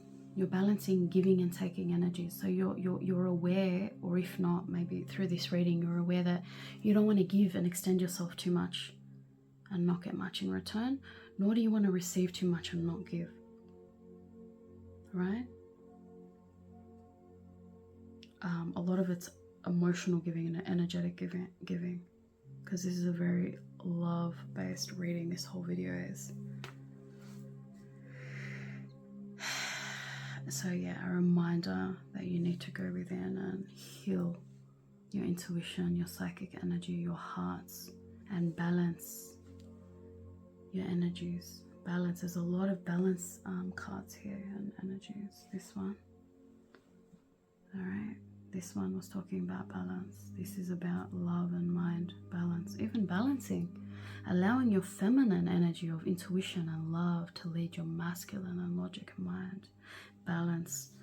Balance again with the dichotomous energies of strength and high priestess. Okay, being your authentic self versus sabotaging energy, judge, balance. There was even the scales, power, right? And we had the divine feminine at the bottom of the other. Now we've got masculine, and then we had balance here again. Do you know what I'm saying? So a lot of these repeating themes and synchronicities come up in my readings. It's great. You're going to have some powerful heart awakenings and expansions, just like I had last night. Okay, so that's some good, beautiful news coming your way. If you haven't felt it already, you're about to, or you will within the next few months, most of you. It's been steady progress. You've been planting these seeds. It's been a lot of work, or, you know, you will continue to work on this and then hit this beautiful love explosion expansion. By the way, one of the readings that I did, I forget which one or which cluster, this reading or the previous, there was a focus on abundance and love just wanting to shoot out. So I'm not surprised if you came from that reading too. You're leveling up, you're maturing. Some of you guys are connecting deeper with fire element, with your higher selves, with your ancestors, yeah, with your angels, with members of your divine teams, with all this light too. You're realizing that you're protected. You're maturing up because you're realizing that I don't need to engage in this petty shit. I don't like the way it feels. I'm a master of my own power and darkness and subconscious and underworld and alchemy and love and light. I choose love and ecstasy over this bullshit and sabotage. I'm done with that shit. Okay? That's maturing. That's leveling up. Some of you guys are dating more mature people spiritually, emotionally, mentally, energetically, consciously. Some of you guys are maturing or evolving, growing, healing, transforming, yeah, while talking to people in a datey vibe kind of sense, or trying to get to know people or talk to people, you know, as dates, as potential partners.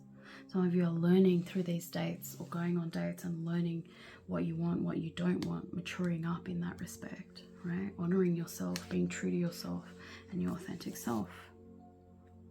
8 again. Worthiness. Some of you are realizing, maturing up and leveling up within yourself and realizing how valuable you are, who you are, what you deserve, what you want out of love, out of a partner. Some of you guys are healing your masculine energy and coming to union with your divine masculine energy, which is leveling up from this and sabotaging and pettiness into your judge self, a mastery of your own power and alchemy and goddess and god energy. That power is masculine. It's also feminine, rooted in the feminine energy, right? And see, the Scorpio energy, one of the highest points of its evolution is eagle and then phoenix, but eagle is a very evolved, mature energy. I feel like a lot of you guys are leveling up and evolving within your own power and power dynamics and masculine energy, and realizing that, hey, I'm not here for these small battles. I'm here for the highest good of all in the whole fucking cosmos and universe, or galaxy or earth, wherever your consciousness expands out into. And I'd much rather preserve and use my energy to heal myself, to better myself, to be better.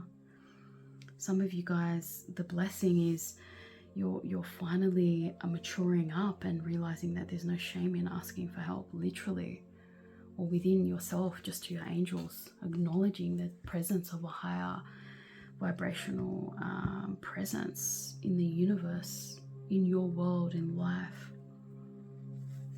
calling on them to help. Some of you guys are getting help in therapy, getting help with energy healing, getting help with going on some kind of a retreat, some kind of a trauma healing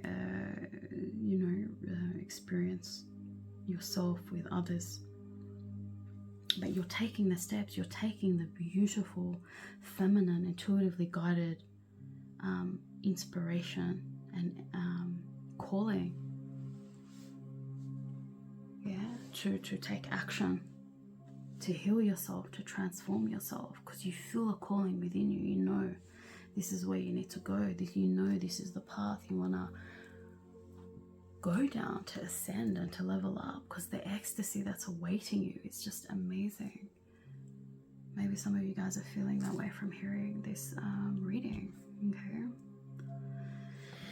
And you're gonna find such an amazing, loving energy within by asking for that help. Because when you're asking for help, it's like you're acknowledging that you need to go, there's pains you need to face, there are toxic behaviors or habits that you need to face, there's a part of you that's missing or whole or incomplete.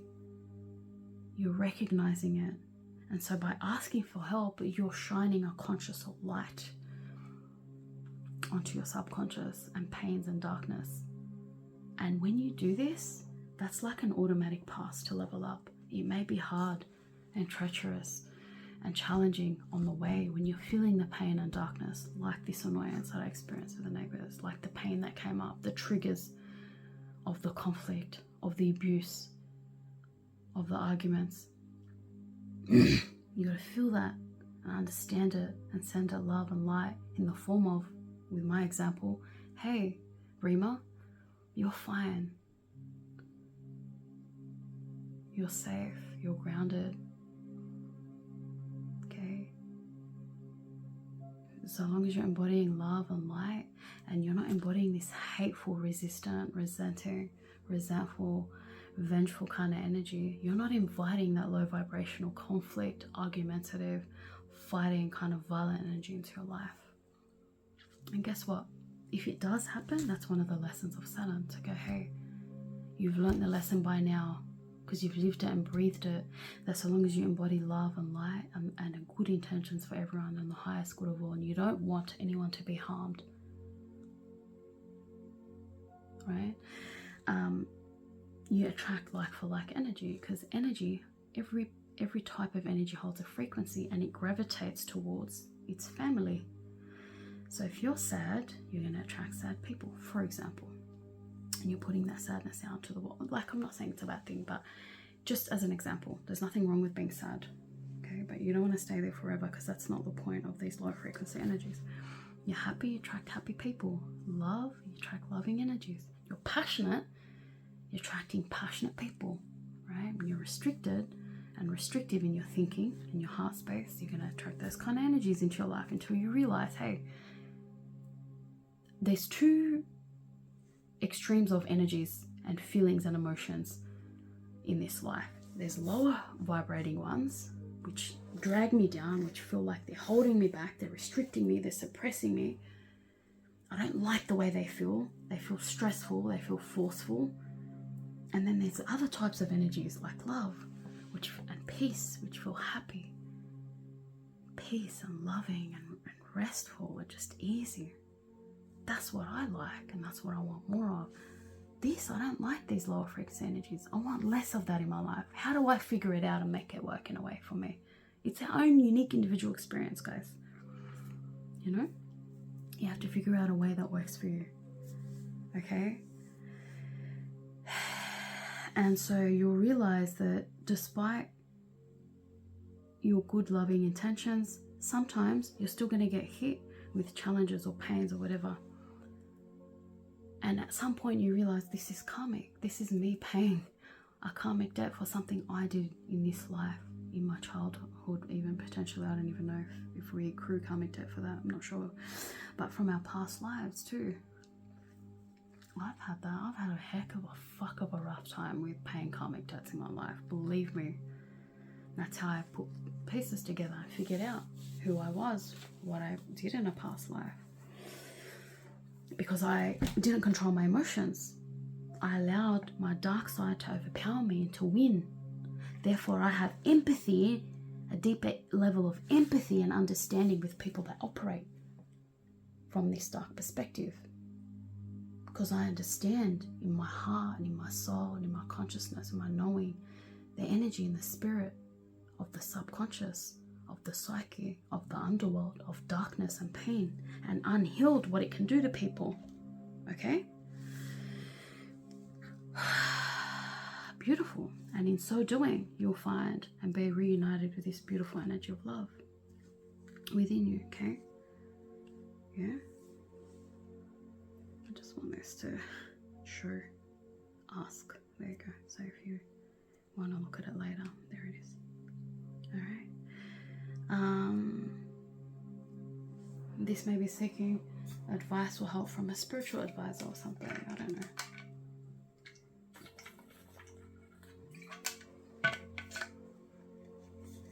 That's going to help you be even more balanced and grounded. Let's get some more advice for you guys. Angels from your teams. What advice maybe you might need? What advice maybe you might need? These two together. Journey. Yep, you're on a journey. Let's pull from these guys. This deck is the Wisdom of the Oracle. Okay.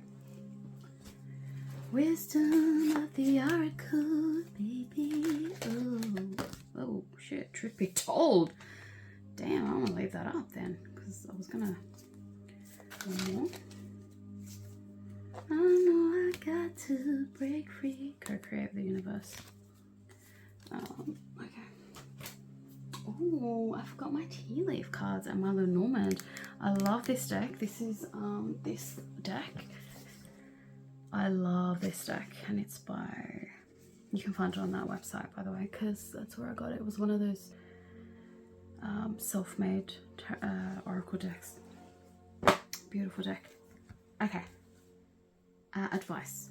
Moon energy. Wow, right under the other moon. Surrender to the natural ebb and flow of life. Darkness and light, up and down, or down and up. If you're feeling confused, this fairy comes to calm emotions and reassure you that peace of mind is possible. Exactly, my loves, okay? Don't feel trapped by these challenges, attacks, or whatever. There's always a lesson in there for our self-growth somewhere, right? Wow, wisdom. I had a feeling. Wisdom. And more owls. If you came from cluster 2 with all the wisdom owls on the top right, not surprised. Your advice. Have you ever been told that you're wise beyond your years? I told you, old souls, wise souls. Now is the time to call upon your inner fairy wisdom, ask for help, to help you with a challenge. Yeah, to heal. Go within your intuition. Follow your intuition more.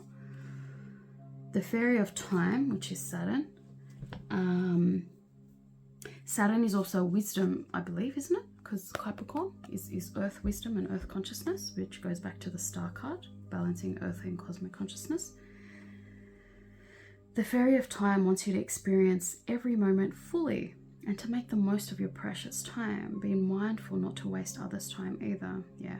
You know, one thing I wanted to say as well, sometimes when you're in a karmic relationship or situation, the longer it takes you to figure out the lesson and get out, the more you may be holding someone else back from progressing and moving forward too. I've realized that in life.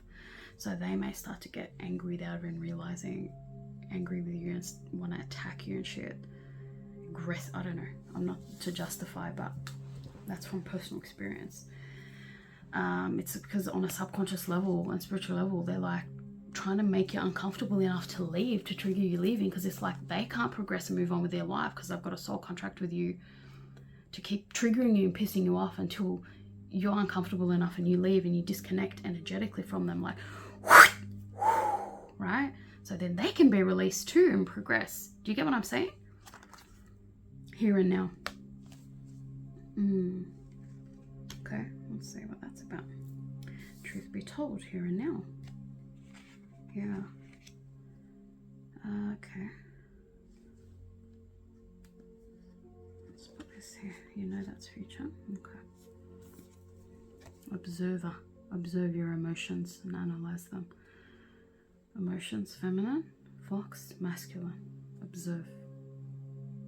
Understand how they play out, because you're meant to understand the nature of these things. Remember how I mentioned that earlier? Yeah. I'll put that there. I'll put it here. Okay. Advice. I love this deckety deck. I really love doing these readings for you guys.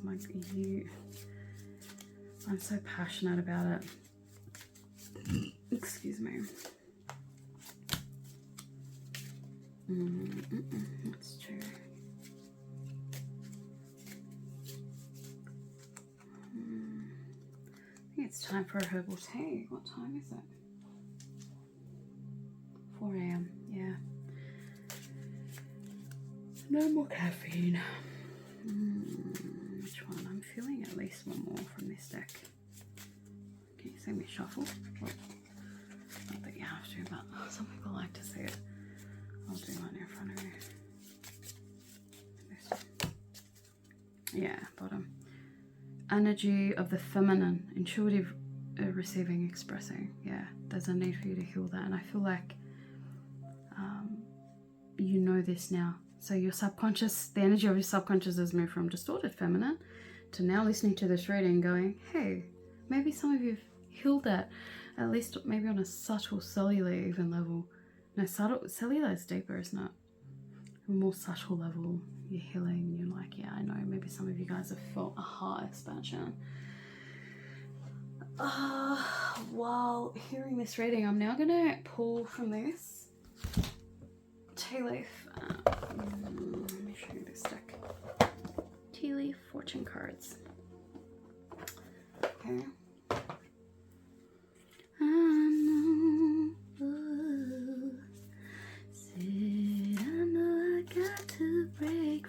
Wow, some of you guys that came from cluster 3, Tower's coming, aligning with now and the truth be told, explosive truth being revealed to you or told to you or revealed to you from your higher selves and angels.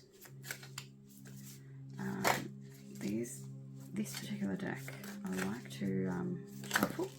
Some people like to, I don't like that. I like to just this one or this one. Both. Bottom we have bag, something important such as a new job or raise. Okay. And then some more from here.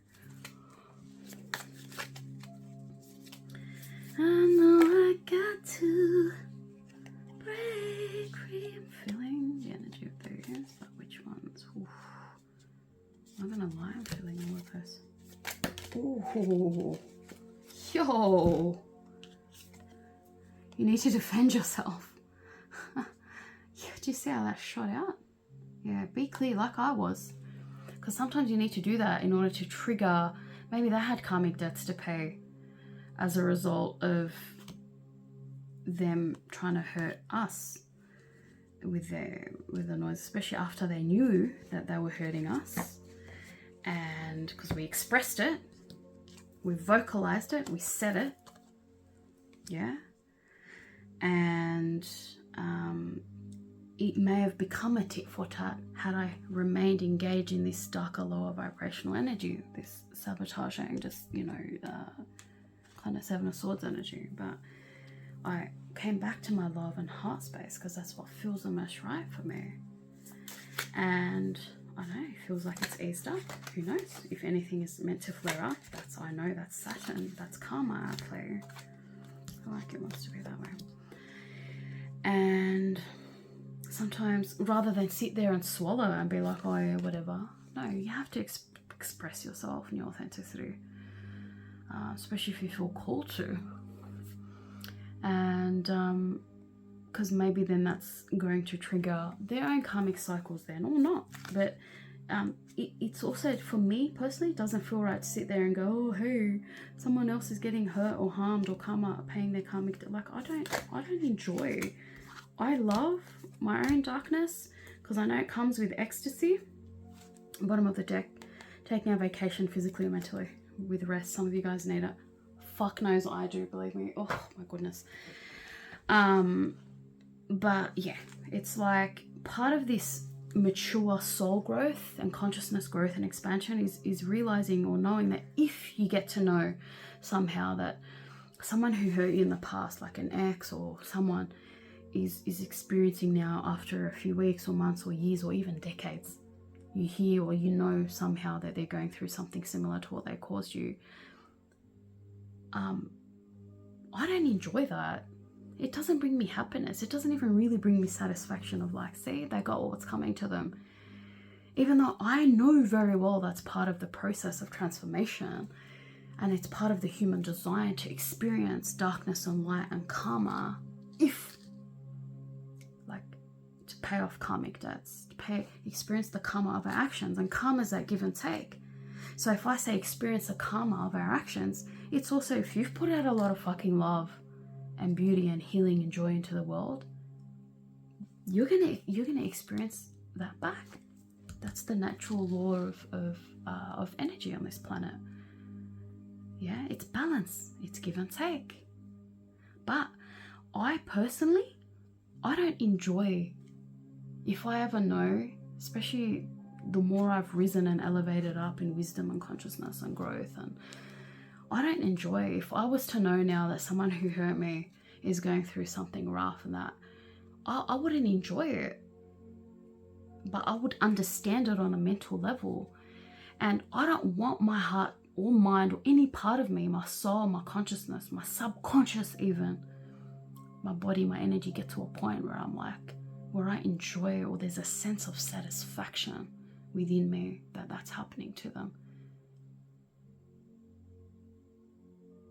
Because that's not part of an evolved soul or consciousness's way of being. That's one thing I've learned, and that's that wisdom. That's that wisdom. And maturing, exactly.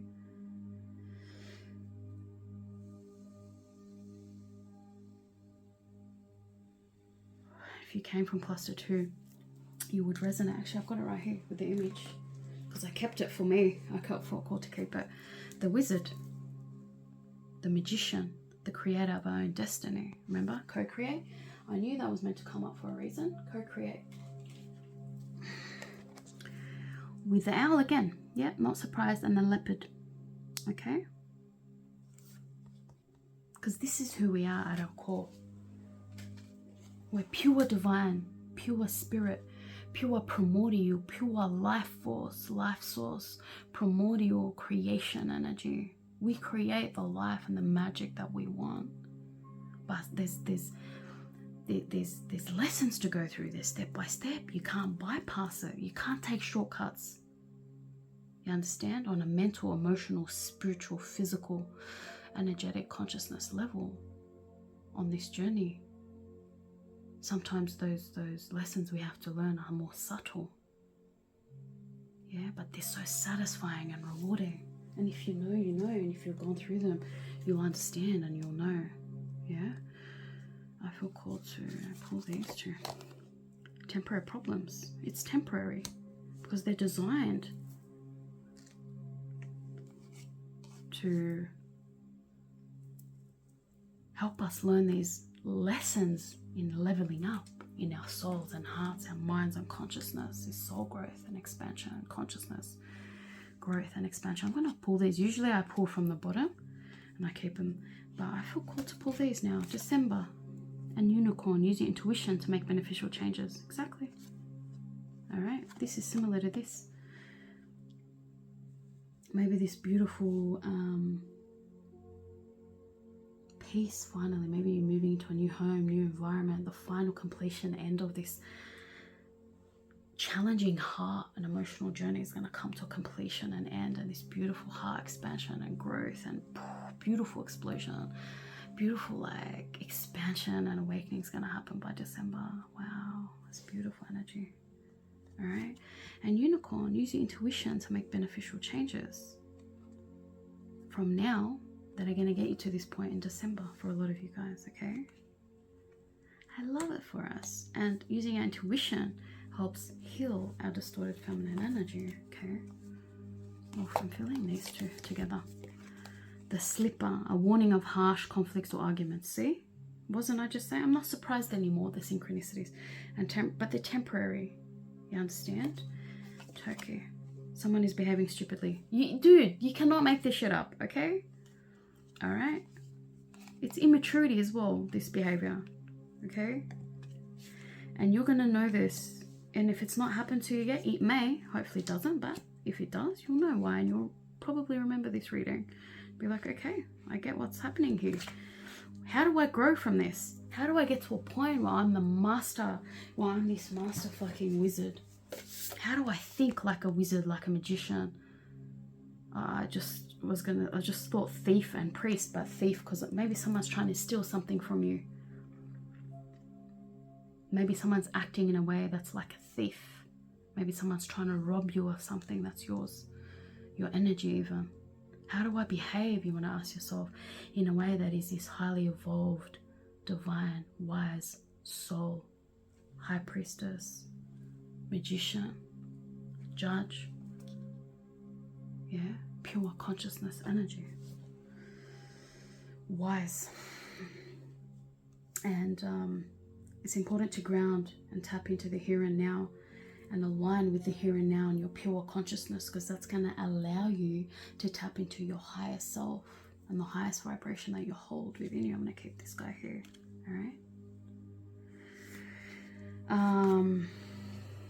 Heartache over what you no longer have. Okay. Maybe some of you are no, because we did blessings. That's okay. Maybe this is just some pain around past hurts or heartache.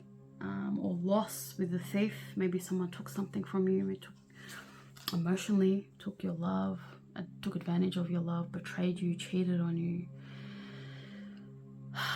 cheated you in business or something with money. September, maybe it happened last September or in September of some particular year. Yeah, money again, Knight of Pentacles, and it's taken you a while to rebuild.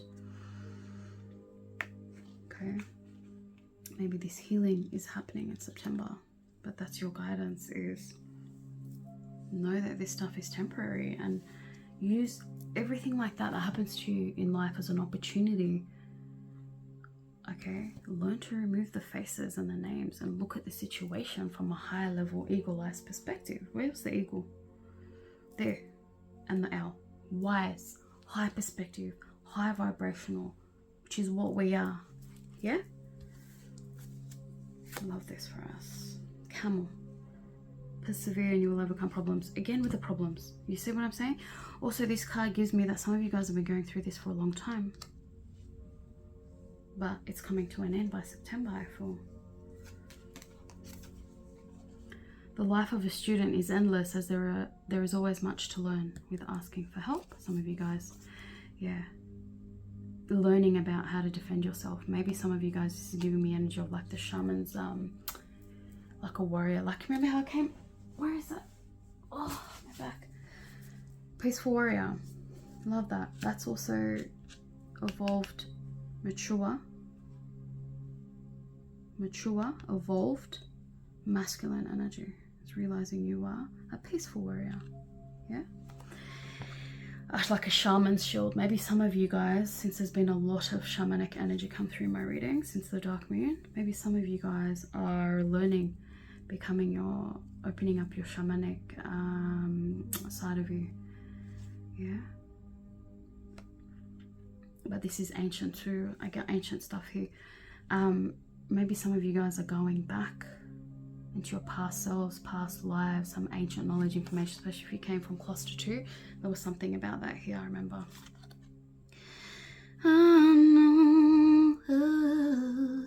I know I got to break free. Ooh, love this. All right, if I put this here, could you see it? I'm just trying to understand what's taking this man so long. I mean, just pick up the phone and call me. That's Alicia Keys. Can you, which one's that? Yeah, that's, oh cool, you can see it. Call me. How come you don't wanna call me anymore? Yeah, ending loss and grief. Whew. Okay. you guys, yeah, are experiencing some shit. And I'm not surprised that there's double ups from different decks.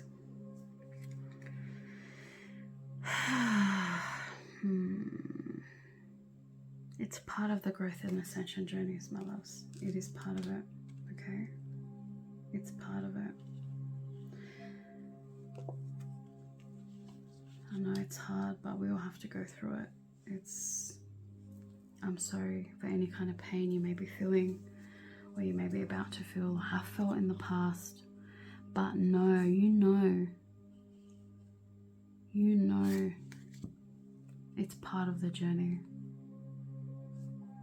Okay? And your guidance is to rest when you feel called to. Give yourself love. Ground yourself in nature. Ask for help. Find ways to balance your energies so that you can heal quicker and grow quicker and transform quicker and embody that beautiful divine love and bliss and joy and sublimity and ecstasy.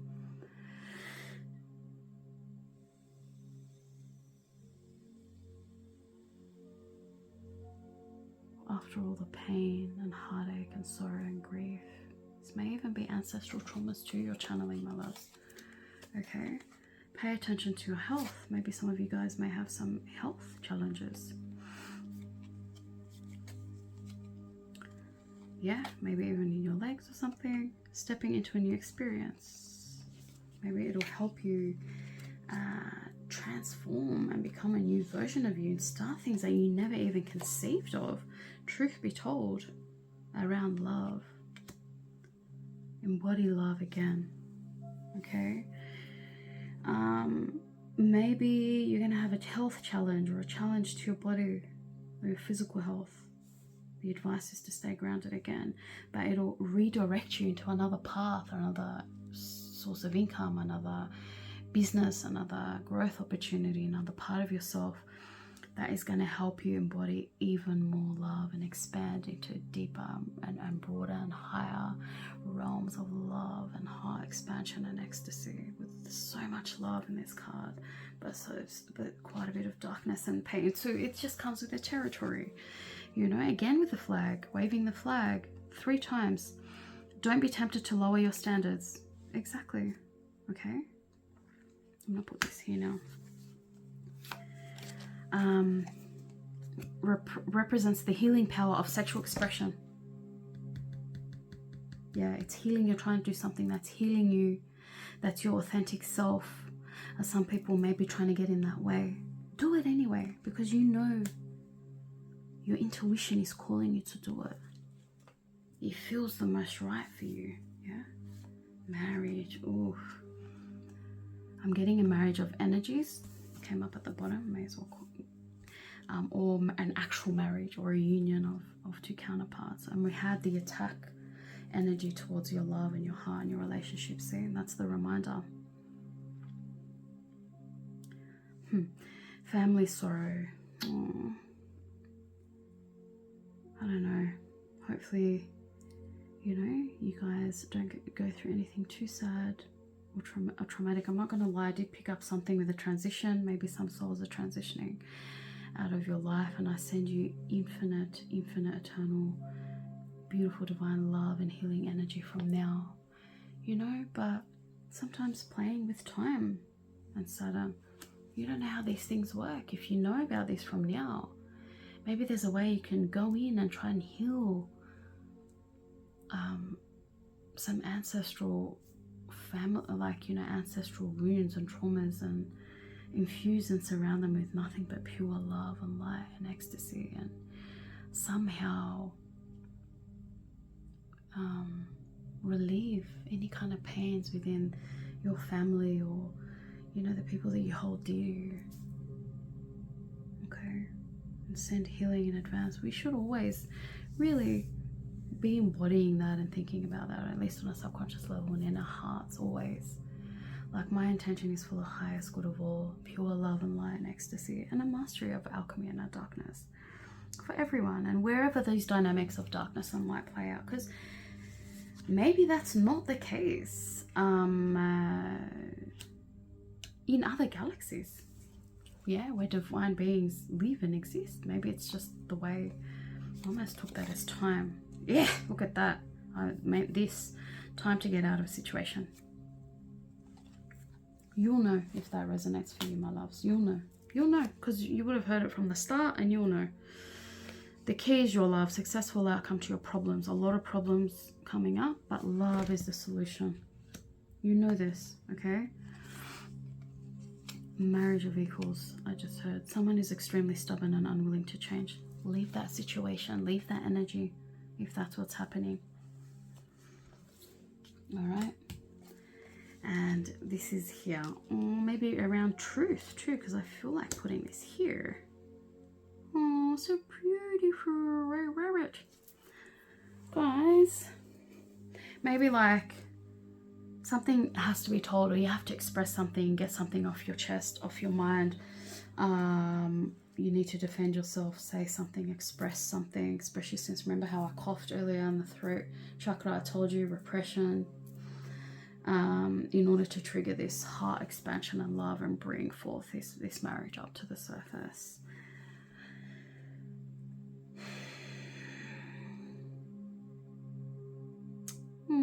I love that it ended here.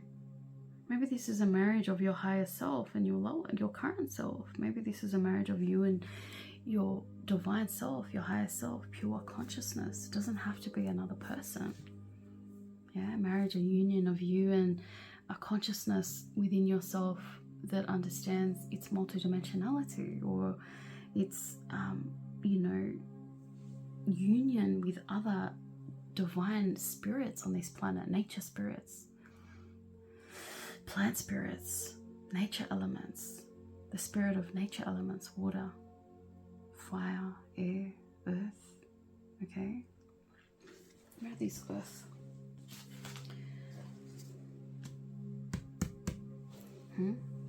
Maybe you feel a strong sense in your love, in your heart space, of like a deep connection and ground rootedness into planet Earth, the spirit of planet Earth. The trees, as a lot of shamans do, we have this deep, strong bond and relationship with nature and her elements. Maybe that's what the marriage is for some of you guys. Yeah, feeling a bond and a part of animal spirits. Certain animal spirits. I now feel called to pull animal spirit decks cards, because I've been ending most of my other readings that way, and I didn't feel called to until now.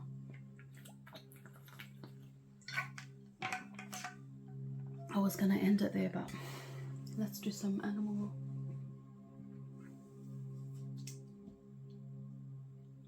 Oh, perfect. I'm like, which one? Because I have 3 decks and I could only see 2. I know I got to. Oh shit. Break free. 1 second. It's all good. Let me grab this guy. Oh, you poor deck. I have just decimated you. That's all good. That's like showing emphasis. I've just kind of had to reach over. It kind of got a bit damaged. So to say, hey, some things may hurt or get damaged along the way, but never mind. But also there's an emphasis on these cards in this reading.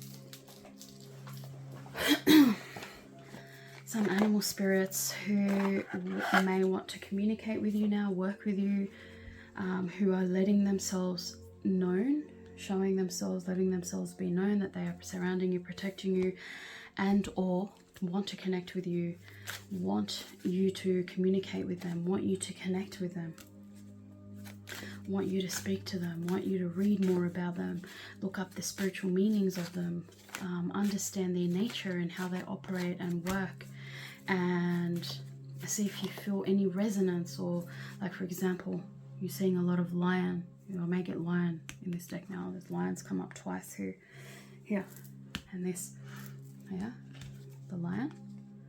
And it's like, you feel called to read. What's a lion like? It's a land-based animal. I think it's the most powerful in the whole feline kingdom. It's a very powerful animal. It's like if you look up lion versus bear or something, I think bear wins or whatever. I'm feeling this, but I feel like that's a shadow underlying energy of this, but I don't want this. I want this. Do you get what I mean? But it's important to read that for some reason. That's how I'm feeling it. I know I got to break free. Elephant, leadership. Cluster 2, some of you may come from there. All right. That's these guys. Also, oh, eagle, see? Too many came out, I don't want them. So, but in this case, if I shuffle again and eagle comes out, that's how we know it was meant to be. Also, animal spirits you may want to call upon and work with. Yeah, if you feel called to. Maybe you've been seeing signs about these animals lately. You've seen them on your feed somewhere. Phoenix, for sure, I'm not surprised. You know, seeing documentaries, videos about them, seeing them on advertisements, just noticing them more in your space. But I feel, if I feel called to use animal spirit decks for each reading, it's different. See, lion, not surprised. It's for a reason. Okay, this one and this one. Okay. Let's go again.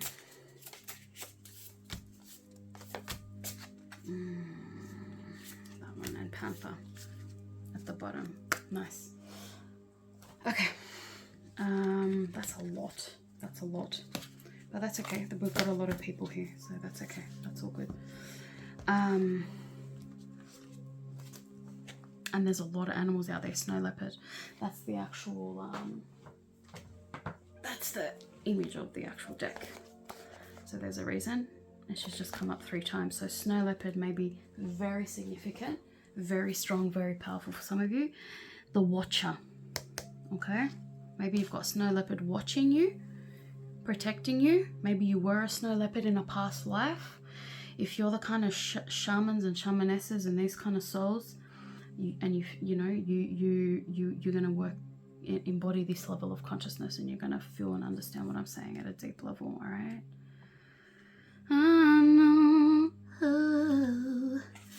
I know I got to break free. See, I got to break free. Ask for help to break free. All right. I just took that almost as fertility. Some of you guys are transforming. Butterflies, transformation. This says the soul though, transforming, yeah, on a soul level. Deep healing, sexual healing or whatever. You know, sometimes as well, infertility, I have a feeling, I'm not a doctor, get always professional medical advice, but I have a feeling on a spiritual energetic level sometimes, and I'm just feeling the connection with the orange now. Sexual issues, blockages, infertility, things like that can have links to any kind of sexual traumas or wounds or pains that we may have. And so I'm feeling a strong calling to relay this message to you, to look into that, any kind of sexual traumas, even from your within your ancestors. Find out, ask, be sneaky. This card isn't always bad. Be sneaky. Find out. This card sometimes also means that some people are working behind the scenes, behind the shadows, to protect you, because they're trying to prevent conflict and drama. Yeah, I heard one of the tarot readers say that once, I don't know, but it resonated with me about the Seven of Swords, where sometimes it's like the Seven of Swords in the Rider-Waite is about sneakily taking away 5 swords and leaving 2. But I heard this tarot reader say that he knew there was a battle coming the next morning, and he was taking away as many swords so that there's less swords to fight with. Okay, so maybe that's what you're doing subconsciously, or your ancestors are helping you. All right. Why did I mention that? Oh, to find out if there's been any sexual trauma in your ancestral bloodline. Interesting. Why would that come out? Maybe there's some hidden. Maybe that's the truth that's coming out. That's going to free you. All right. That's going to allow your love and heart space to explode once you have this truth. Because this truth's going to set you free as to like, okay, this is why I've been infertile, or I've had sexual kind of issues or dysfunction or whatever, or pain. Wow. Oh, that's powerful. I feel like this needs to go here. Wow, the peaceful warrior. Maybe you're healing some deep sexual traumas in your bloodline. I almost took that as a bat too, which is also transformation. Wow, and both of these were sea creatures. Transformation! And that's what butterflies meant to be. And remember how I said, I feel like, yeah, stability. Your stability has been shaken for too long. Maybe because where was the worthiness, self-worthiness issues? You had to sort of go within and heal some deep sexual, I don't know, possibly sexual traumas or self-worthiness traumas or repression, voice repression, sexual repression, traumas within. And this is deep. This is emotions, deeply emotional, deeply painful, deep soul level kind of pains buried. Yeah, maybe this was passed down. Maybe this happened to like a grandmother figure or a great grandmother figure or grandfather even. Where's that wise? Yeah, but it was repressed and not spoken about, but it affected because it wasn't addressed and healed. It kept being passed down. Oh, I'm getting a strong feeling down ancestral lineages, and it came with this deep pain, emotional, wow, and spiritual pain. And no one ever knew why, or it just was taken as normal, this sexual repression or whatever. If you've come from my past TikTok readings, that deep long one, and the ones that I've posted so far on this YouTube channel, you'll know about sexual trauma. You'll know who you are. All right. Some of you guys maybe have experienced this in this life or even in past lives. Yeah, in your ancestral lineage or both or all three. Yeah, and you're meant to work with sex trauma, sex healing. All right, deep like trauma counseling, grief counseling, trauma healing.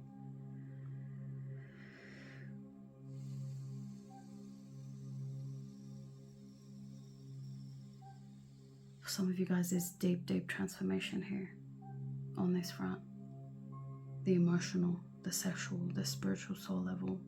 And you're meant to go deeper into darkness and pain. Remember how I said? Because you're meant to go very high up into love and light. And this is the way. You go, okay, let me get born into an ancestral lineage where there's deep sexual trauma, because I want to experience the epitome of sexual ecstasy. Right? And you can handle it. That's why I say, remember, yeah, problems are temporary. Look for the lessons within. Look for the ecstasy within. Look for the opportunity to grow, to feel darkness and pain. Look for the opportunity to feel darkness and pain. Look for the opportunity to feel darkness and pain and find the treasure of the lesson and the wisdom and the alchemy and the energetic transmutation and healing of this pain in your ancestral lineage. You may not be a direct descendant of that ancestral lineage. You're a soul who's come in from the highest divine celestial angelic realms, and out of your compassion and love for humanity, you want to end their suffering and their Saturn karmic cycles that they've forgotten how to heal and face and deal with and heal and transform and grow from. You've chosen to go in and be born into a very toxic, painful, trauma-ridden ancestry and bloodline and feel all that fucking pain and inherit all that pain and darkness. So you can not only heal that bloodline and then fucking feel and experience the honor of healing the ancestral bloodline, you feel it deep in your soul and your being and your spirit and your blood and your bones and your breath.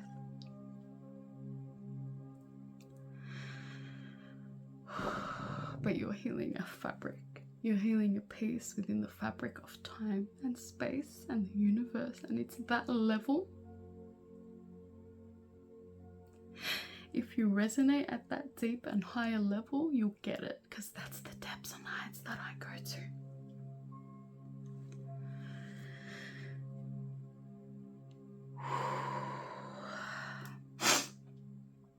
And because you want to come back to yourself.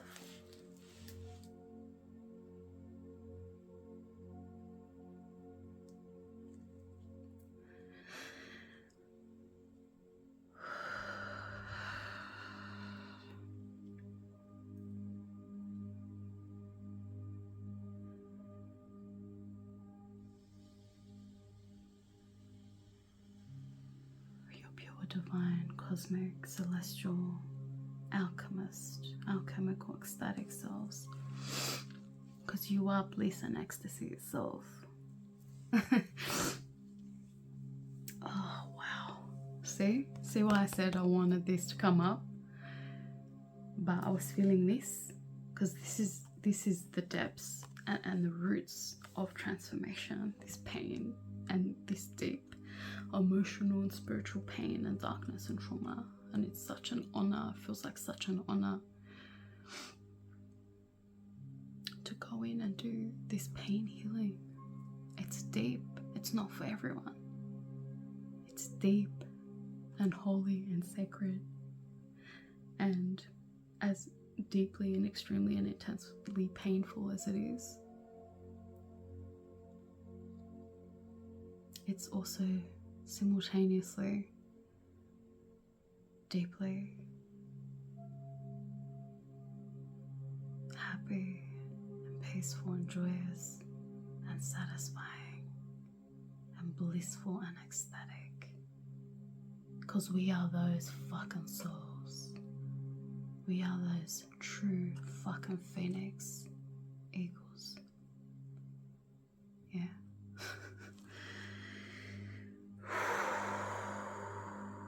It's a child there.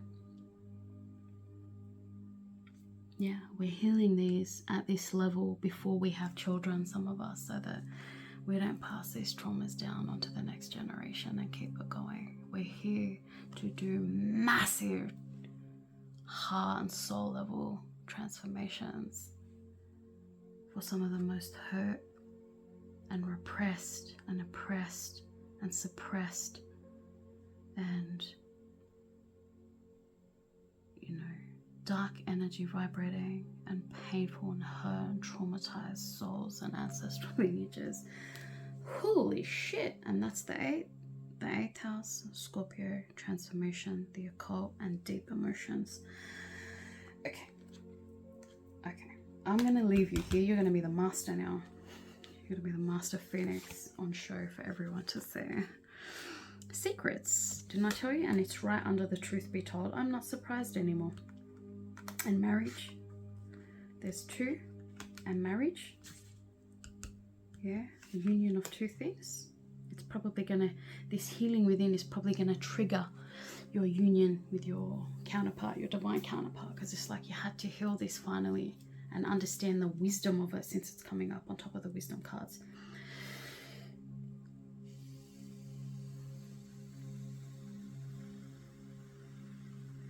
Breathing. Let's do another breath.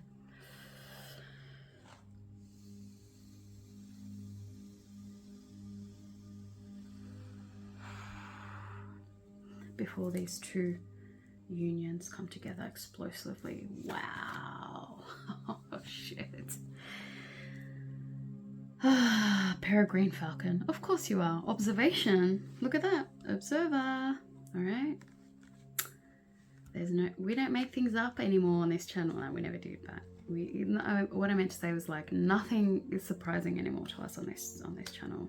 And we're only 2 videos in, right? Oh, it's still recording. Okay. 7. Somehow I'm taking that as an hour phase too. Observation. Maybe observe. Maybe some of you will have this truth be told from your deceased, your ancestors, your higher selves, your spirit guides, because the pain, the trauma is so deeply, deeply repressed and buried within, if you have parents alive at the moment, or relatives, like uncles, aunts, and grandparents who know, they're just so deeply tight-lipped, they don't even know. Maybe it's to the point where you don't even remember. I apparently, like, when we're deeply traumatized, we we hold that trauma deep in our subconscious to the point where we don't even remember details. And I've experienced that too. Because the pain is too much to bear. See? The watcher and the observer, maybe your ancestors are watching you and waiting for you to be ready and ask them for help to reveal this secret. Even if it happens in a dream state on an astral level, that's still the subconscious. Maybe you wake up one day deeply emotional as fuck out of nowhere and feel like you've been, I'm sorry to say, and hopefully this isn't a trigger warning, you know, for any, this is a sensitive one, but if you feel like you may be triggered, maybe hit pause.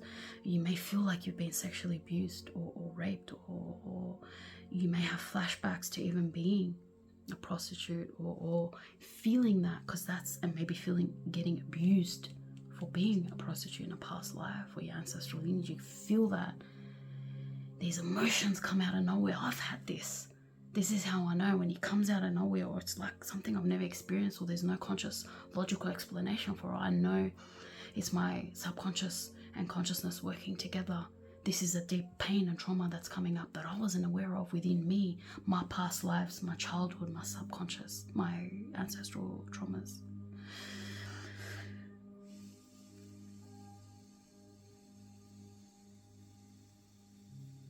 Breathing.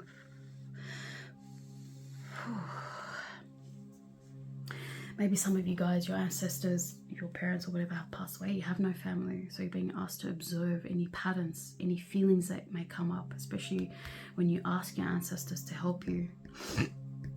I think this also, this theme of help or support, ancestral support and spirit guides, came up in one of the readings. I think it was cluster 3 of reading 1, Dark Moon. But there's repeating themes, okay, around asking for help from higher ups, especially, okay, in this world, alive now, and in the spirit world. Yeah, because maybe the people around you who may have known are deceased, or not living with you, or you're not talking, or imprisoned or something, right? And so observe, yeah, emotions. Because if you really want to know, put the intention out. If you really want to heal, remember I said that earlier somewhere in this reading, put the intention out, and things will unfold for you. So pay attention then. Once you've set the intention out to the universe, your guides, your angels, whatever, your higher self, observe the emotions that start to want to come up. Observe dreams, okay? Observe how you feel. Observe your soul, your spiritual state, your energy, your energetic state. Okay, because these secrets are going to come out for some of you guys one way or another with the 8th house secrets. There may be crossover because I'm getting secrets, truth, explosive communication and love and heart energies. I got this in this section with cluster 2. Okay, I'm not surprised if there may be some of you guys that have come from there. Look at that, Phoenix. Come on. Oh, my loves. We know who we are at this point. We are the fucking Phoenixes. And Lizard came up yesterday or whatever with the Chameleon. Oh no, that was the... No, Chameleon's Chameleon. Is Lizard? No, that's Gecko. Which is the one that camouflages? Let me read about it, but I think... Let me read it now, actually, because it may be the shape-shifting one. Yeah. That's... no, I hate it when it's like this, like they're not in alphabetical order. Like this is, what's that, air? No, that's land. That's earth, but it's like there's zebra, then there's lion, and it's like, give me fucking alphabetical order. Why are you doing it this way? Why? There's no reason for it. Okay.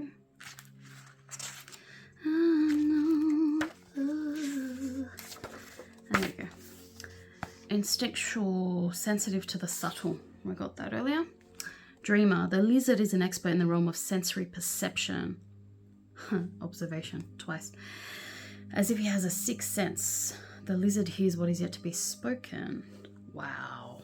With observing subtleties in the psyche, in the subconscious. Maybe observe your ancestors or people around you, their habits. Maybe you suspect someone's been abused or something. Observe. Maybe you're meant to work as a psychologist. Remember I said sex trauma healing. Observe the subtleties, what they're not saying, because they may not even be aware what they're covering up, what they're hiding, whether it's with good intentions or bad. And this card has shown us it could be either way. Interesting. A lot of Scorpios probably watching this reading too right now. As if he has a sixth sense, the lizard hears what is yet to be spoken and sees what is yet to manifest. Although this is an amazing gift, it can easily wear the lizard down. Remember, with the energy, shielding, protection, the silver waterfall, I mentioned the salt water, cleansing, purification, the energy protection. Okay, remember how I said? And then the distorted feminine is when you let the energy of using your channeling energy, your psychic energy, not cleansing your energy or closing your energy field down. Like really just imagine you're closing down the energy field after you're done with this work, whatever work you're doing, maybe you're energy workers, but that psychic energy and flow and channel may be disrupted when you kind of don't know, not fully in touch with or aware of the feeling of it, right?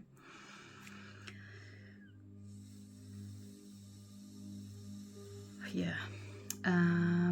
Big crowds, lots of travel or overstimulation will drain a lizard of their magical essence. Yeah, magical essence with a magician energy, very energetically empathetic and sensitive. This card is an indication to pull back from the bright lights and big city and return to the inner artist who's been whispering your name. When in balance, artistic, telepathic and spiritual. When out of balance, elusive, non-committal, flaky. To bring into balance, a creative project or grounding your energy. Yeah. Cleansing, purifying your energy with salt water, working with fire, working with smoke. All right. But I'm also taking that as chameleon energy of the shapeshifting energy too. Okay. So yeah, sorry to recap. We have snow leopard, sea otter, sea turtle, lynx, peregrine falcon or falcon, lizard, phoenix, cosmic egg, beautiful. I will read to you what that is. But we also have snake and serpent. I have dragon going at the moment on my TV. We've got scorpion. A lot of 8th house scorpion energy transformation coming through. Octopus. Again with the emotions. See how all the water ones are landing around the emotions? We had the rose quartz under this and the empathy. And whatever else. What was here? I want to know now. Moon. Twice. I'm not surprised. Alright. Hummingbird. Eagle. I told you. She was meant to come out. I had a feeling. Frog. Sorry. I didn't know that was there. But I feel like it needs to be. I know I'd be tempted to go group falcon, eagle, and phoenix together, but I just feel like it should be there. With frog symbolizing as well renewal and also creating life, that magician energy. Because we all, you know, some of us believe all humans came from the frog or whatever, but also, and that's that shape-shifting energy, like creating life. Force energy from nothing. That's also phoenix energy, working with the fire element, divine element of fire, of life force, life source energy, life creation energy. But it's also, you know, the princess kissing the frog and creating new life. You understand? Let's do this one. Cheetah. He came through at the bottom of this one. Co-create. And I was just talking about it. That means I have to leave it here now because it's relevant. You understand? Well, fire ant. He came through earlier too, and he clearly wanted to come out. Whale and lion. Lion was meant to come out. You see how this stuff works? All right. Lion definitely came through 3 times. You've seen the animals that I've just pulled. If you feel drawn to, read up about any of these animals.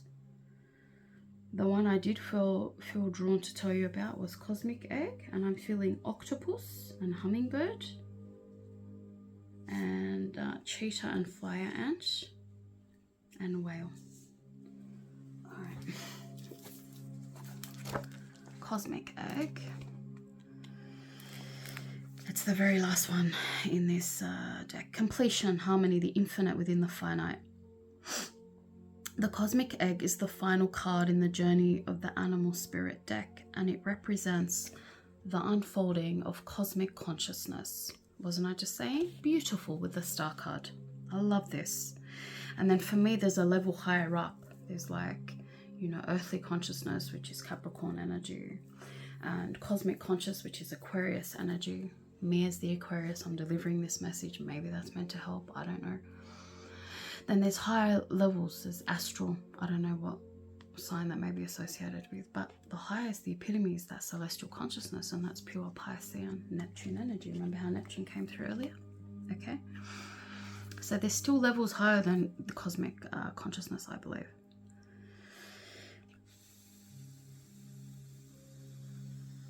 That's how I imagine the light, multicolored, iridescent throughout, from my heart space, throughout the whole universe.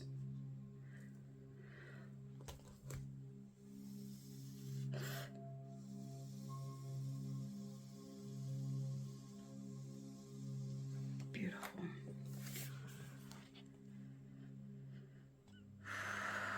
This state emerges after we have tread the path for quite some time, and through self-effort and grace, we experience self-realization, a sense of contentment that came through. Pole 3, that went on for like 3 hours, cluster 3, in reading 1 of the Dark Moon, okay?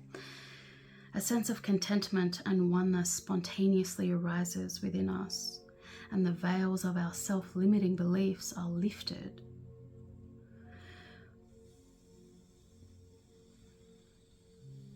When the essence of the cosmic egg has not yet been activated, we may feel as if we will never get there, or that we travel alone, disconnected from others. I wouldn't be surprised if a lot of Aquarians are watching this right now too.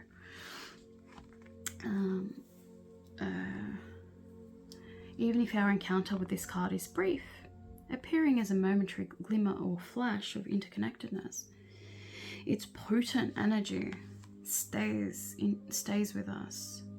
Okay, this is also Anima Mundi, giving me the energy of Anima Mundi.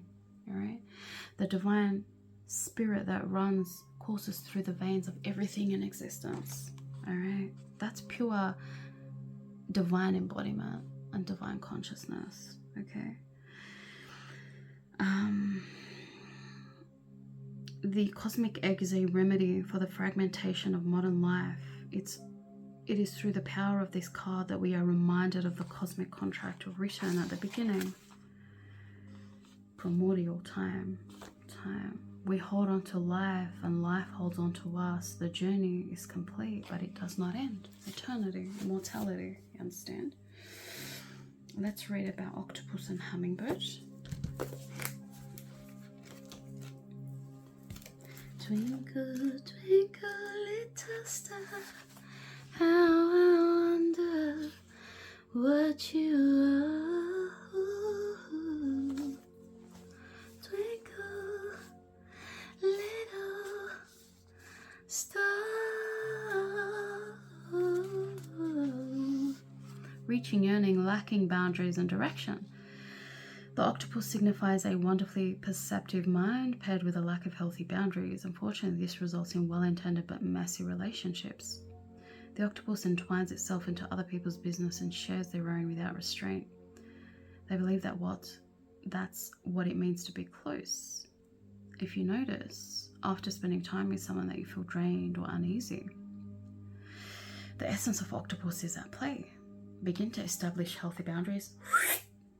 Be patient and firm. It may be a very old habit to change, okay? And that relates to the energetically sensitive souls. I'm not surprised. Hummingbird, sweetness, because I like sweet things.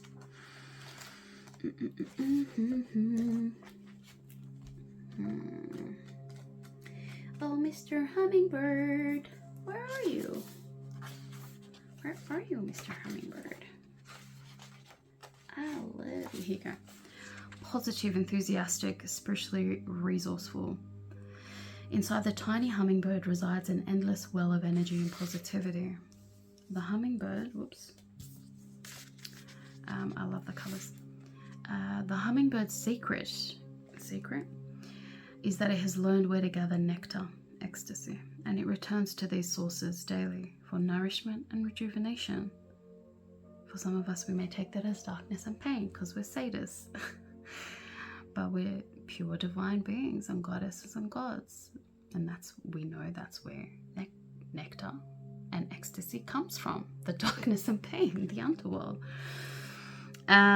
This sacred elixir springs from many sources, but usually involves nature, creativity, and exploring spirituality. Of course, they come from there too, by the way.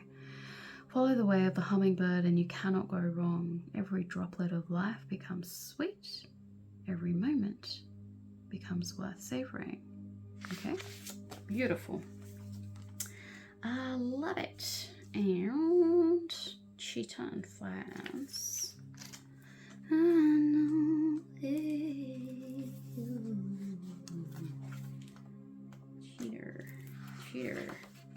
cheater.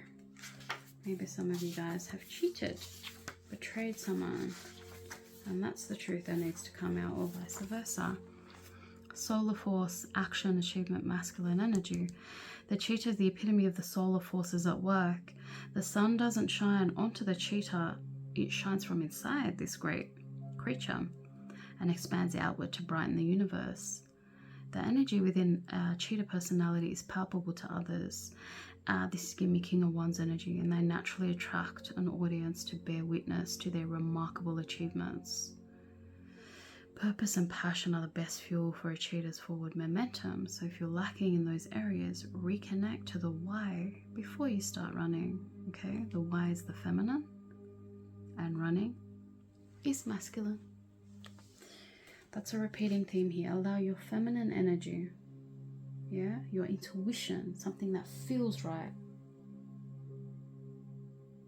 to guide your masculine energy of thinking, planning, strategizing, taking action, okay? For the highest success, because that's the most aligned with your highest self, all right? That's how you become a master manifester and a magician. Fire ant energy flares up without us noticing. It's the force that attracts us to people and situations that feed our imbalances, rather than those that counter them. Gossiping and blaming are a few indicators that misaligned fire ant energy is at play. You may also find yourself stewing on a person or situation, only making things worse. Remember? Revenge, vengeful energy, the darkness, the sabotage, the incense.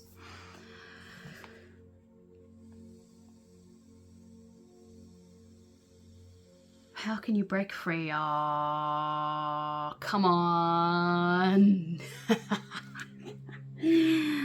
That's what this has all been about.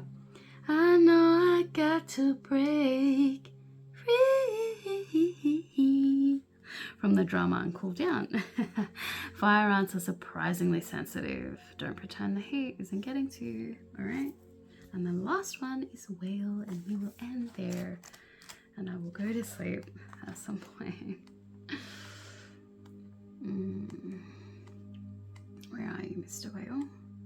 Oh, Mr. Dolphin, desire to delve deeper. Yeah. All right. Scorpions. Some of you are using scorpion energy to go deeper, to reveal secrets, to go deeper, to find the truth. The whale represents profound emotional health and stability. Yeah, stability. I was going to say as well, some of your stability foundations were being shaken with these problems to now where you're going to get to a point maybe in September or December where things are settling down. But first you have to go through these karmic lessons and heal these wounds and traumas and pains before you come into that union within yourself, with your divine counterpart, with your home. To be stable within your love, your heart, your relationships, you have to face these challenges and become your more highly evolved divine magician, wizard, judge, master Pluto, master Scorpion, master Eagle self. Yeah, cosmic egg consciousness, cosmically conscious self, celestially conscious self. Whale personalities are not afraid of emotional expression. I also took that as emotional intensity, and I was going to reference Scorpion because that's what they do. That's what we do. Or traversing difficult terrain as they have overcome many challenges in their lives. These experiences have enriched them, giving them stability, strength, and a depth that is rare. All right? Remember? We're rare souls. We go deep because we belong high. You understand? Whale energy is usually linked to the feminine forces of compassion and communication. We can depend on whale personalities when all else seems lost. Yeah, grief counselors, trauma counselors, emergency department. This is eagle, scorpion energy, phoenix energy. All right, and trust them to be a beacon in our darkest hour. Beautiful. Now I feel called to pull from same author, but this deck, the archetype deck, because I remembered reading that about death, the death card, and then I thought, hang on, this one, the wild unknown archetypes, and I love this deck. Look how beautiful. Oh, it's my type of shit. As the fucking, I have Pluto ruling my Scorpio 8th house. So I have Libra and Scorpio in my 8th house, and I have fucking Pluto with the Judge and Saturn with Scorpio. Pluto and Libra, which is like the Judge and power in my 8th house, occult underworld. And I have Scorpio and Saturn in my 8th house too. So I'm very like deep into the depths of the pussy of the fucking underworld, and I love it. But then I also have Scorpio rules my 9th house, and part of that's like spirituality and divination and shit. Divination's also dipping into the underworld, into the 8th house, the occult. 888, it's coming up, repeating themes. So I love these kind of decks. Look, let me go through some. I have a feeling you guys will love it. Look, we love this shit. Gnosis, yeah. Look how kind of dark and,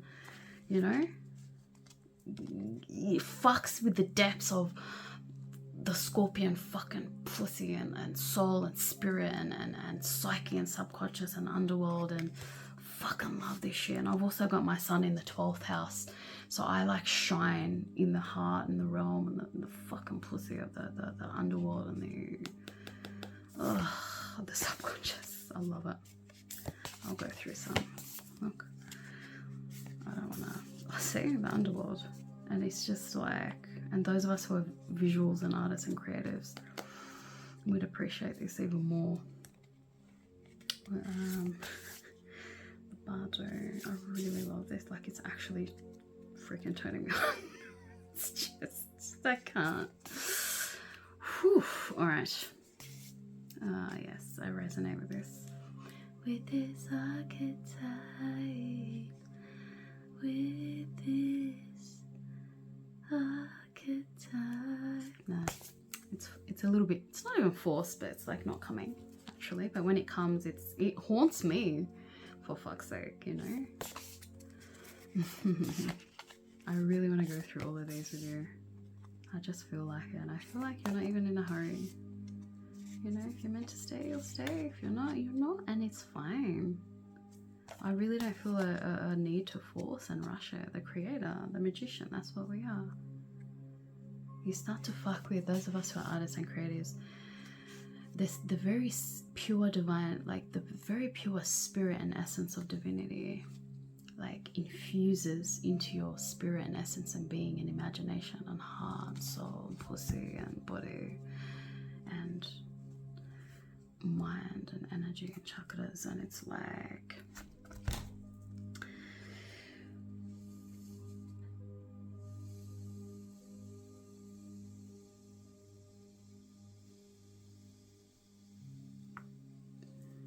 you get to experience divine creativity and imagination on a whole other level, in a more pure divine way, and it's so fucking orgasmic and ecstatic. And creativity comes from the sacral chakra, which is also the sexual expression. And creativity in one, and it's life force creation energy. So you get to experience this triple fucking trinity of explosive, divine, fucking ecstasy. The artist is like God himself, like Goddess herself, like pure divine fucking cosmos itself, pure divine fucking creation and life force, life source, life creation energy, magician, wizard, pure divine spirit, life creation energy. And you get to experience divinity and fucking ecstasy and divine fucking cosmic ecstasy in a whole other way that you never knew existed, deeper, more intense, higher, more expansive, more explosive, and more pure and ecstatic than you ever knew existed. Okay.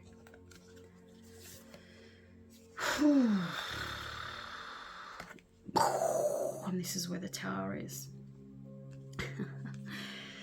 Alright, we are the souls. I know a lot of you guys came from, you know, I'm going to post it after this. I have to find it and post it. Came from my deep, you know, intense Phoenix, Eagle, Scorpion, 8th house, sex, occult, sex cult, sex therapy, sex healing, sex trauma. Group reading that I did on TikTok, shared in January or February. Look at that, that just dropped like that. Remind me of this one too. Where are you, Mr. Black Panther?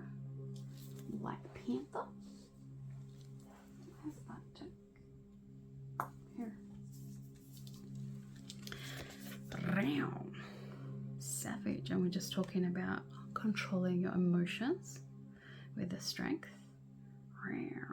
Like, it's like, rather than be destructive and take it in and internalize it and alchemize the fucking shit to pure fucking ecstasy, but the deep, dark ecstasy kind, the type and the point, the type that where you get to the point of embodying Black Panther spirit and channeling that, funneling that into your creativity and your sexual expression. That's how I like to do things. And it's levels of pleasure and levels and depths and heights of fucking pleasure and ecstasy that you never could conceive of or knew existed. It's bringing an element of dark ecstasy into the bedroom. It's like, wow. Oh, I really want to take my time. I feel like if you're bored and you've clicked off by now, you're not meant to be part of this. Plus, we're pretty much almost over. I'm just putting a few from these and then it's done. But for those of you who choose to stay, oh, I wrote a song about this last year and I didn't finish it, but this energy exactly, but darker. Oh, I can't find it because my phone's recording. That's okay. Yeah, look at that rainbow. Why I stopped here with the iridescence. Dark. Oh, it was nice. Anyway, I just saw that as the teacher, then the feather or the catcher or something, and it's the father, the divine father, the Capricorn energy, the divine masculine energy. It's also Saturn energy.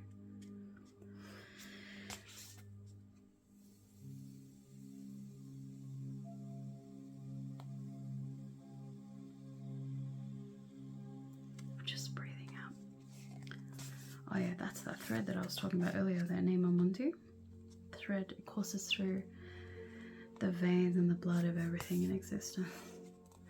And then you come and embody this level of consciousness, okay, and bring it into the bedroom. You can only do this and express freely sexually with someone who's at your level and who gets it. Otherwise, it's just like, it's just a major disparity of energy and consciousness, and it's just a letdown.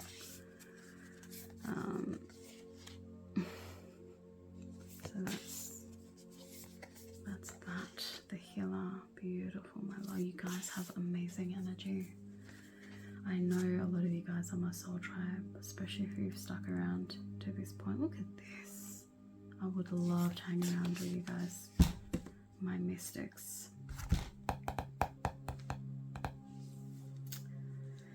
My that orange butterfly. Yeah, look at that. Yeah, look at that. We are the mystics, so we go through some deep, dark, painful shit, my loves. Because we are the soul itself. I know I got to break free. Can't help but notice 21, 28, 30. Maybe some date significance, some of you guys.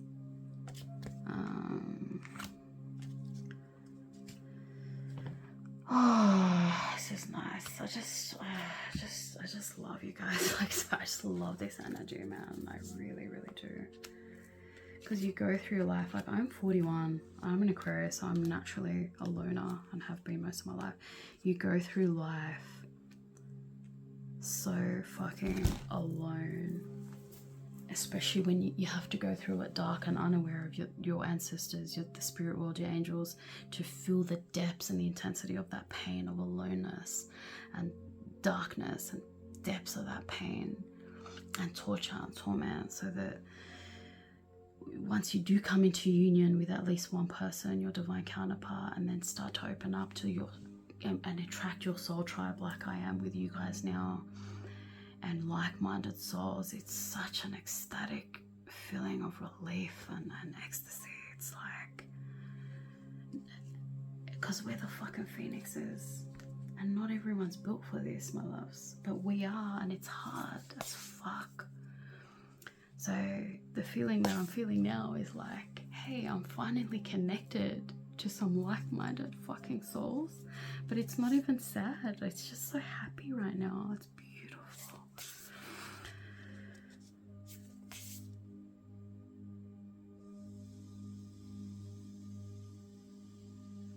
And for it to be, yeah, it's just nice. It's good, it's good.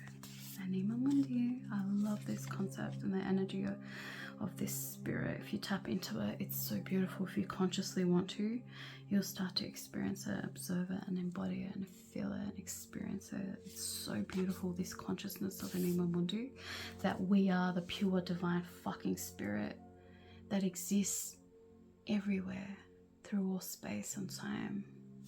It's ecstasy. It's ecstasy upon ecstasy upon ecstasy. That's how we do it here. We are that one. We all are elements of each other, of one divine spirit, you understand? I love this deck. Agate, I just took that as, but it's agape. I think that's love of some, the orphan. That's me. I inherited this trauma from my father. It's been deeply, deeply, deeply, deeply, deeply lonely and painful a lot of my life. I inherited a lot of lonely traumas from both sides of my ancestors.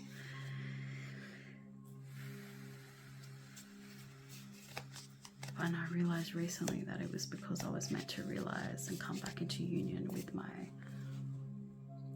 pure divine soul, where it was soul and self as one pure divine source energy and consciousness, and to experience that oneness of self fully raw and deep and painful as fuck, including the energy of aloneness, so that I can experience and feel the energy of completion and wholeness at the highest divine fucking peak and zenith and apex point and level and zenith of pure divine fucking immortality and ecstasy.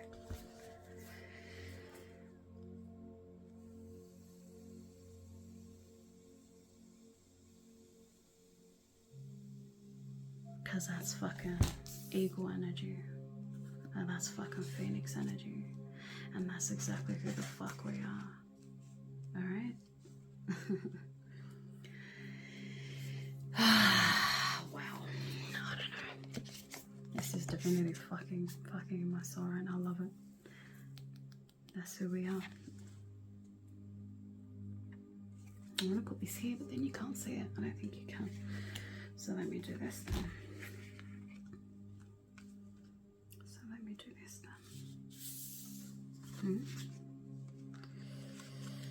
So let me do this then.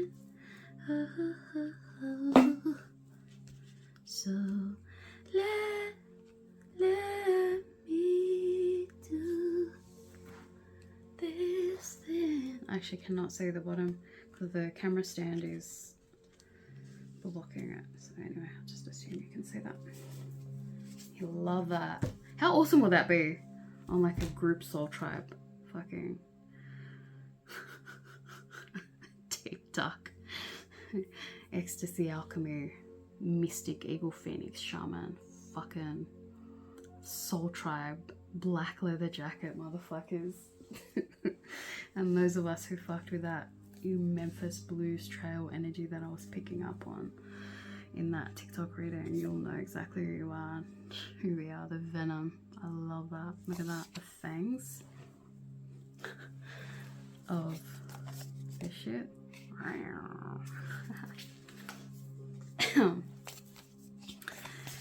The threshold, that's giving me like mermaid. Do you remember that love card that came through? The mermaid fish fins, the shadow. I love this deck, the comic. I always took that as the cosmic a few times. That's tragic. It's tragedy and what's the other opposite of that they talk about in plays and shit? Tragedy and comedy. I mean, the ultimate fucking writer and playwright and director and author and, you know, cinematographer and producer and actor and, no, like mastermind is divinity itself. And the deeper you fuck with this shit and darkness and pain and transform and grow and rise and wash, rinse, repeat, the deeper you get into the heart and embodying the heart and the soul of and the, you know, the pussy of pure fucking divinity and ecstasy, and you get to become the ultimate divine mastermind, a musician, an actor and singer and writer and speech, I don't know, well, I want to say that, communicator, lecturer, speech writer, speech giver, writer, author, director, filmmaker, stage director, whoever we are. I know I'm attracting a lot of artists. I love us. Fuck the bridge. This is the bridge to connecting with you guys, I feel, because I'm like, where are you guys? Stuck out here in the desert going, asking for help, going, where are you? My beautiful soul tribe. And it's like, here you are. The judge again. Yeah, that's relevant. Black and white, Pluto. Yeah, that's relevant, others. I know us, I know us. The queen. Like, how sexy is that? It's almost like, oh, it's beautiful. The castle. Castle to your freedom. This is giving me like Prince vibes. What's that? It's something with a pearl. That's his current cover image on Spotify. And then, like, without the green, just this part. Like the purple rain, something like that bit. Some of us are musicians here. Let's make some music together, because I only like high caliber souls like you guys, well, mostly anyway. The sword with the truth coming to light, the dead end, the stone, the lyrics I was hearing, or the links, secrets, yeah, see that? The larynx coming through. Someone's vocalizing some truths. Maybe even some Scorpios or Scorpios hearing the truth or uncovering the truth, because links and 8, I thought that was 8 actually, but it was 8 was somewhere else. The mother,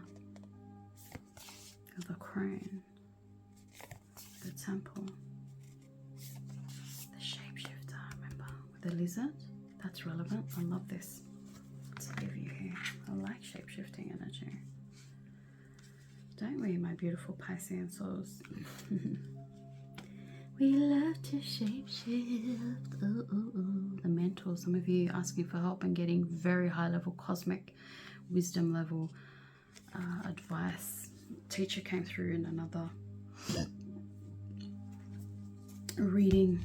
I think it was this reading or cluster 1 or some teacher came up somewhere. Oh no, it was in cluster 3 of Dark Moon reading. The mirror, the river to your soul. That kind of looked like a seahorse on the side, but then initially I took that as a world map. The offering, Alethea, the poet. Welcome to any beautiful fucking poets like me. So nice to connect with your beautiful souls and selves, and the mystics of us too. A lot of Pisces energy.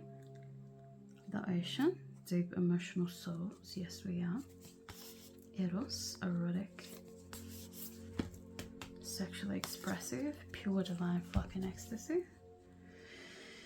With the womb and the vision.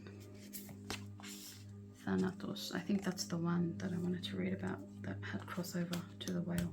And I'll tell you why in a second. The self. I know I got to break free. And that reading with the teacher, we had storm and challenges and teacher or something. Oh no, sun, water, self-expression, the sustainer, the starborn, the animal, which we all are, the medallion, the epiphany I heard, the prayer, and also I also heard the irony. The irony of the epiphany. The irony, the nerve of the epiphany. To be so ironic and erotic and moronic and ecstatic. The eternal child. And gnosis. We're back to where we started. Alright, let's see what actually wanted to come through. Let's just pick one or two for kicks, and then I'm going to read about... Oh, there you go. I'm not surprised. Come on now. And the castle. Alright, that was meant to come out for a reason. The bottom of the deck is the sword, so the truth. Emphasis. Oh, where's the damn book? What? Where's the book? Oh, no? Hang on. Dude, where is the book of this? I'm trying to remember what it looks like. To figure out where it is. Where the hell have I put it? Where is this book? Guys, where's the book? I have a feeling, unlike this, it's like it's a square one. I'm just trying to visualize. Clearly I haven't used this deck in a few months, so anyway, you know what? Let me try and Google it, see if it's online somewhere. I genuinely don't know where this book is, guys. I may have packed it up somewhere without realizing. That's okay. I'm gonna quickly... I don't know what we're gonna do about these long readings, guys. What are we gonna do? What are we gonna do? What's it called? The Wild Unknown Archetype. Cards. Kim Krans. Thanatos book. Whoops. Book meaning. Who knows? Maybe there. Let's see. Got no results. Come on. Come on, mate. Come on. Later. Oh no. Archetype is spelled incorrectly. Hang on.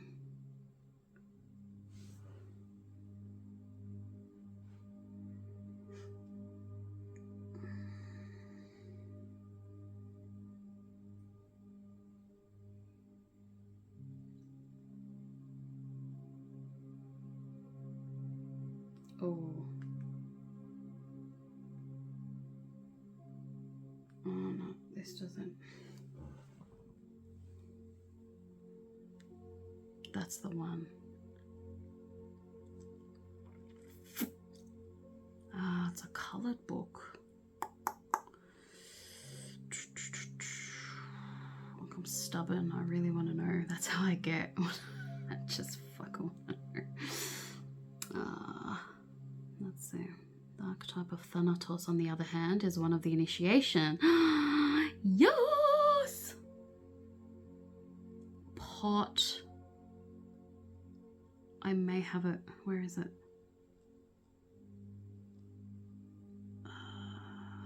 Thanatos. Yes. We have a bit. Okay.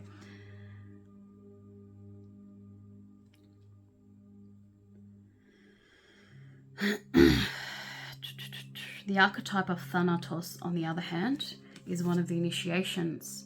Cards representing actions, motivations, and moments that inspire transition or change from one state to another, or the reason behind the self's current circumstances.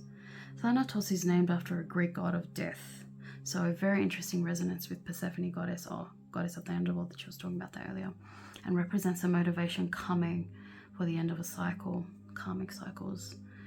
Some of us are ending deep, heavy karmic cycles by September, December. The call to end our current circumstances and the metaphorical death of our current selves. Ego death as a concept has a lot of interesting nuances, representing the moment we surpass our previous and limiting sense of self and more wholly understand ourselves. But ego doesn't stay dead, yeah. We heal the ego on our journeys. Ego regrows, a new sense of self can become as constrictive as the last one, and the idea is not to pass through a one-time thing, but to continuously accept the end of a cycle as the beginning of a new one. That's not the one that I was looking for. Anyway, long story short is there was one that resonated, similar message as the whale, saying, you know, you'd be good like in grief counseling or difficult times, emergency kind of situations, and I just thought that would be interesting.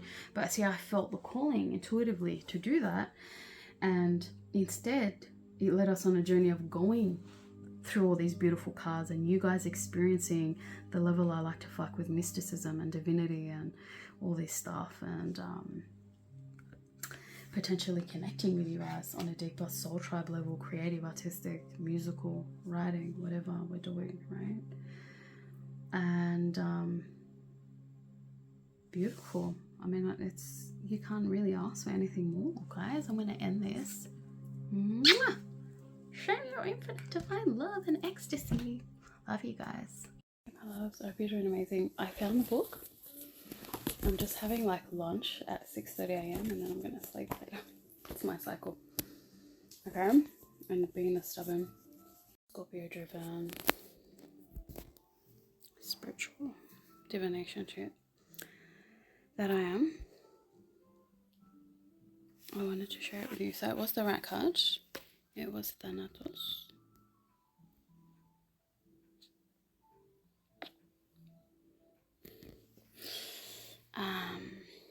And so yeah, it said the same thing. It is tempting to she didn't say this. It is tempting to oversimplify death and sum it up as transformation, but the true archetypal resonance of Thanatos cannot be easily assimilated or contained. Death is ongoing and omnipresent, an eternal response to the gift of birth. Witnessing the ending of another being, creature, phase, or stage has deep consequences for the psyche.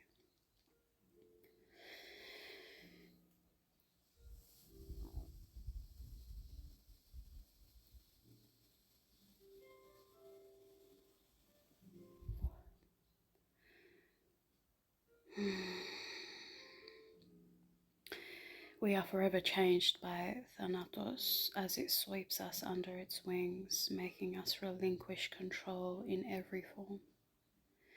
It leaves a mark of ash upon our heart, signifying we have touched the cusp of the underworld and will return to the land of the living eventually, with more compassion and wisdom to share. This capacity is needed in our world. One who has faced the annihilation of Thanatos can face anything. When this card appears, it signifies an initiation into the underworld. I'm not surprised with my groups coming through. And the thing I wanted to read was on the side, at the top there. There are those with a great gift for navigating Thanatos energy.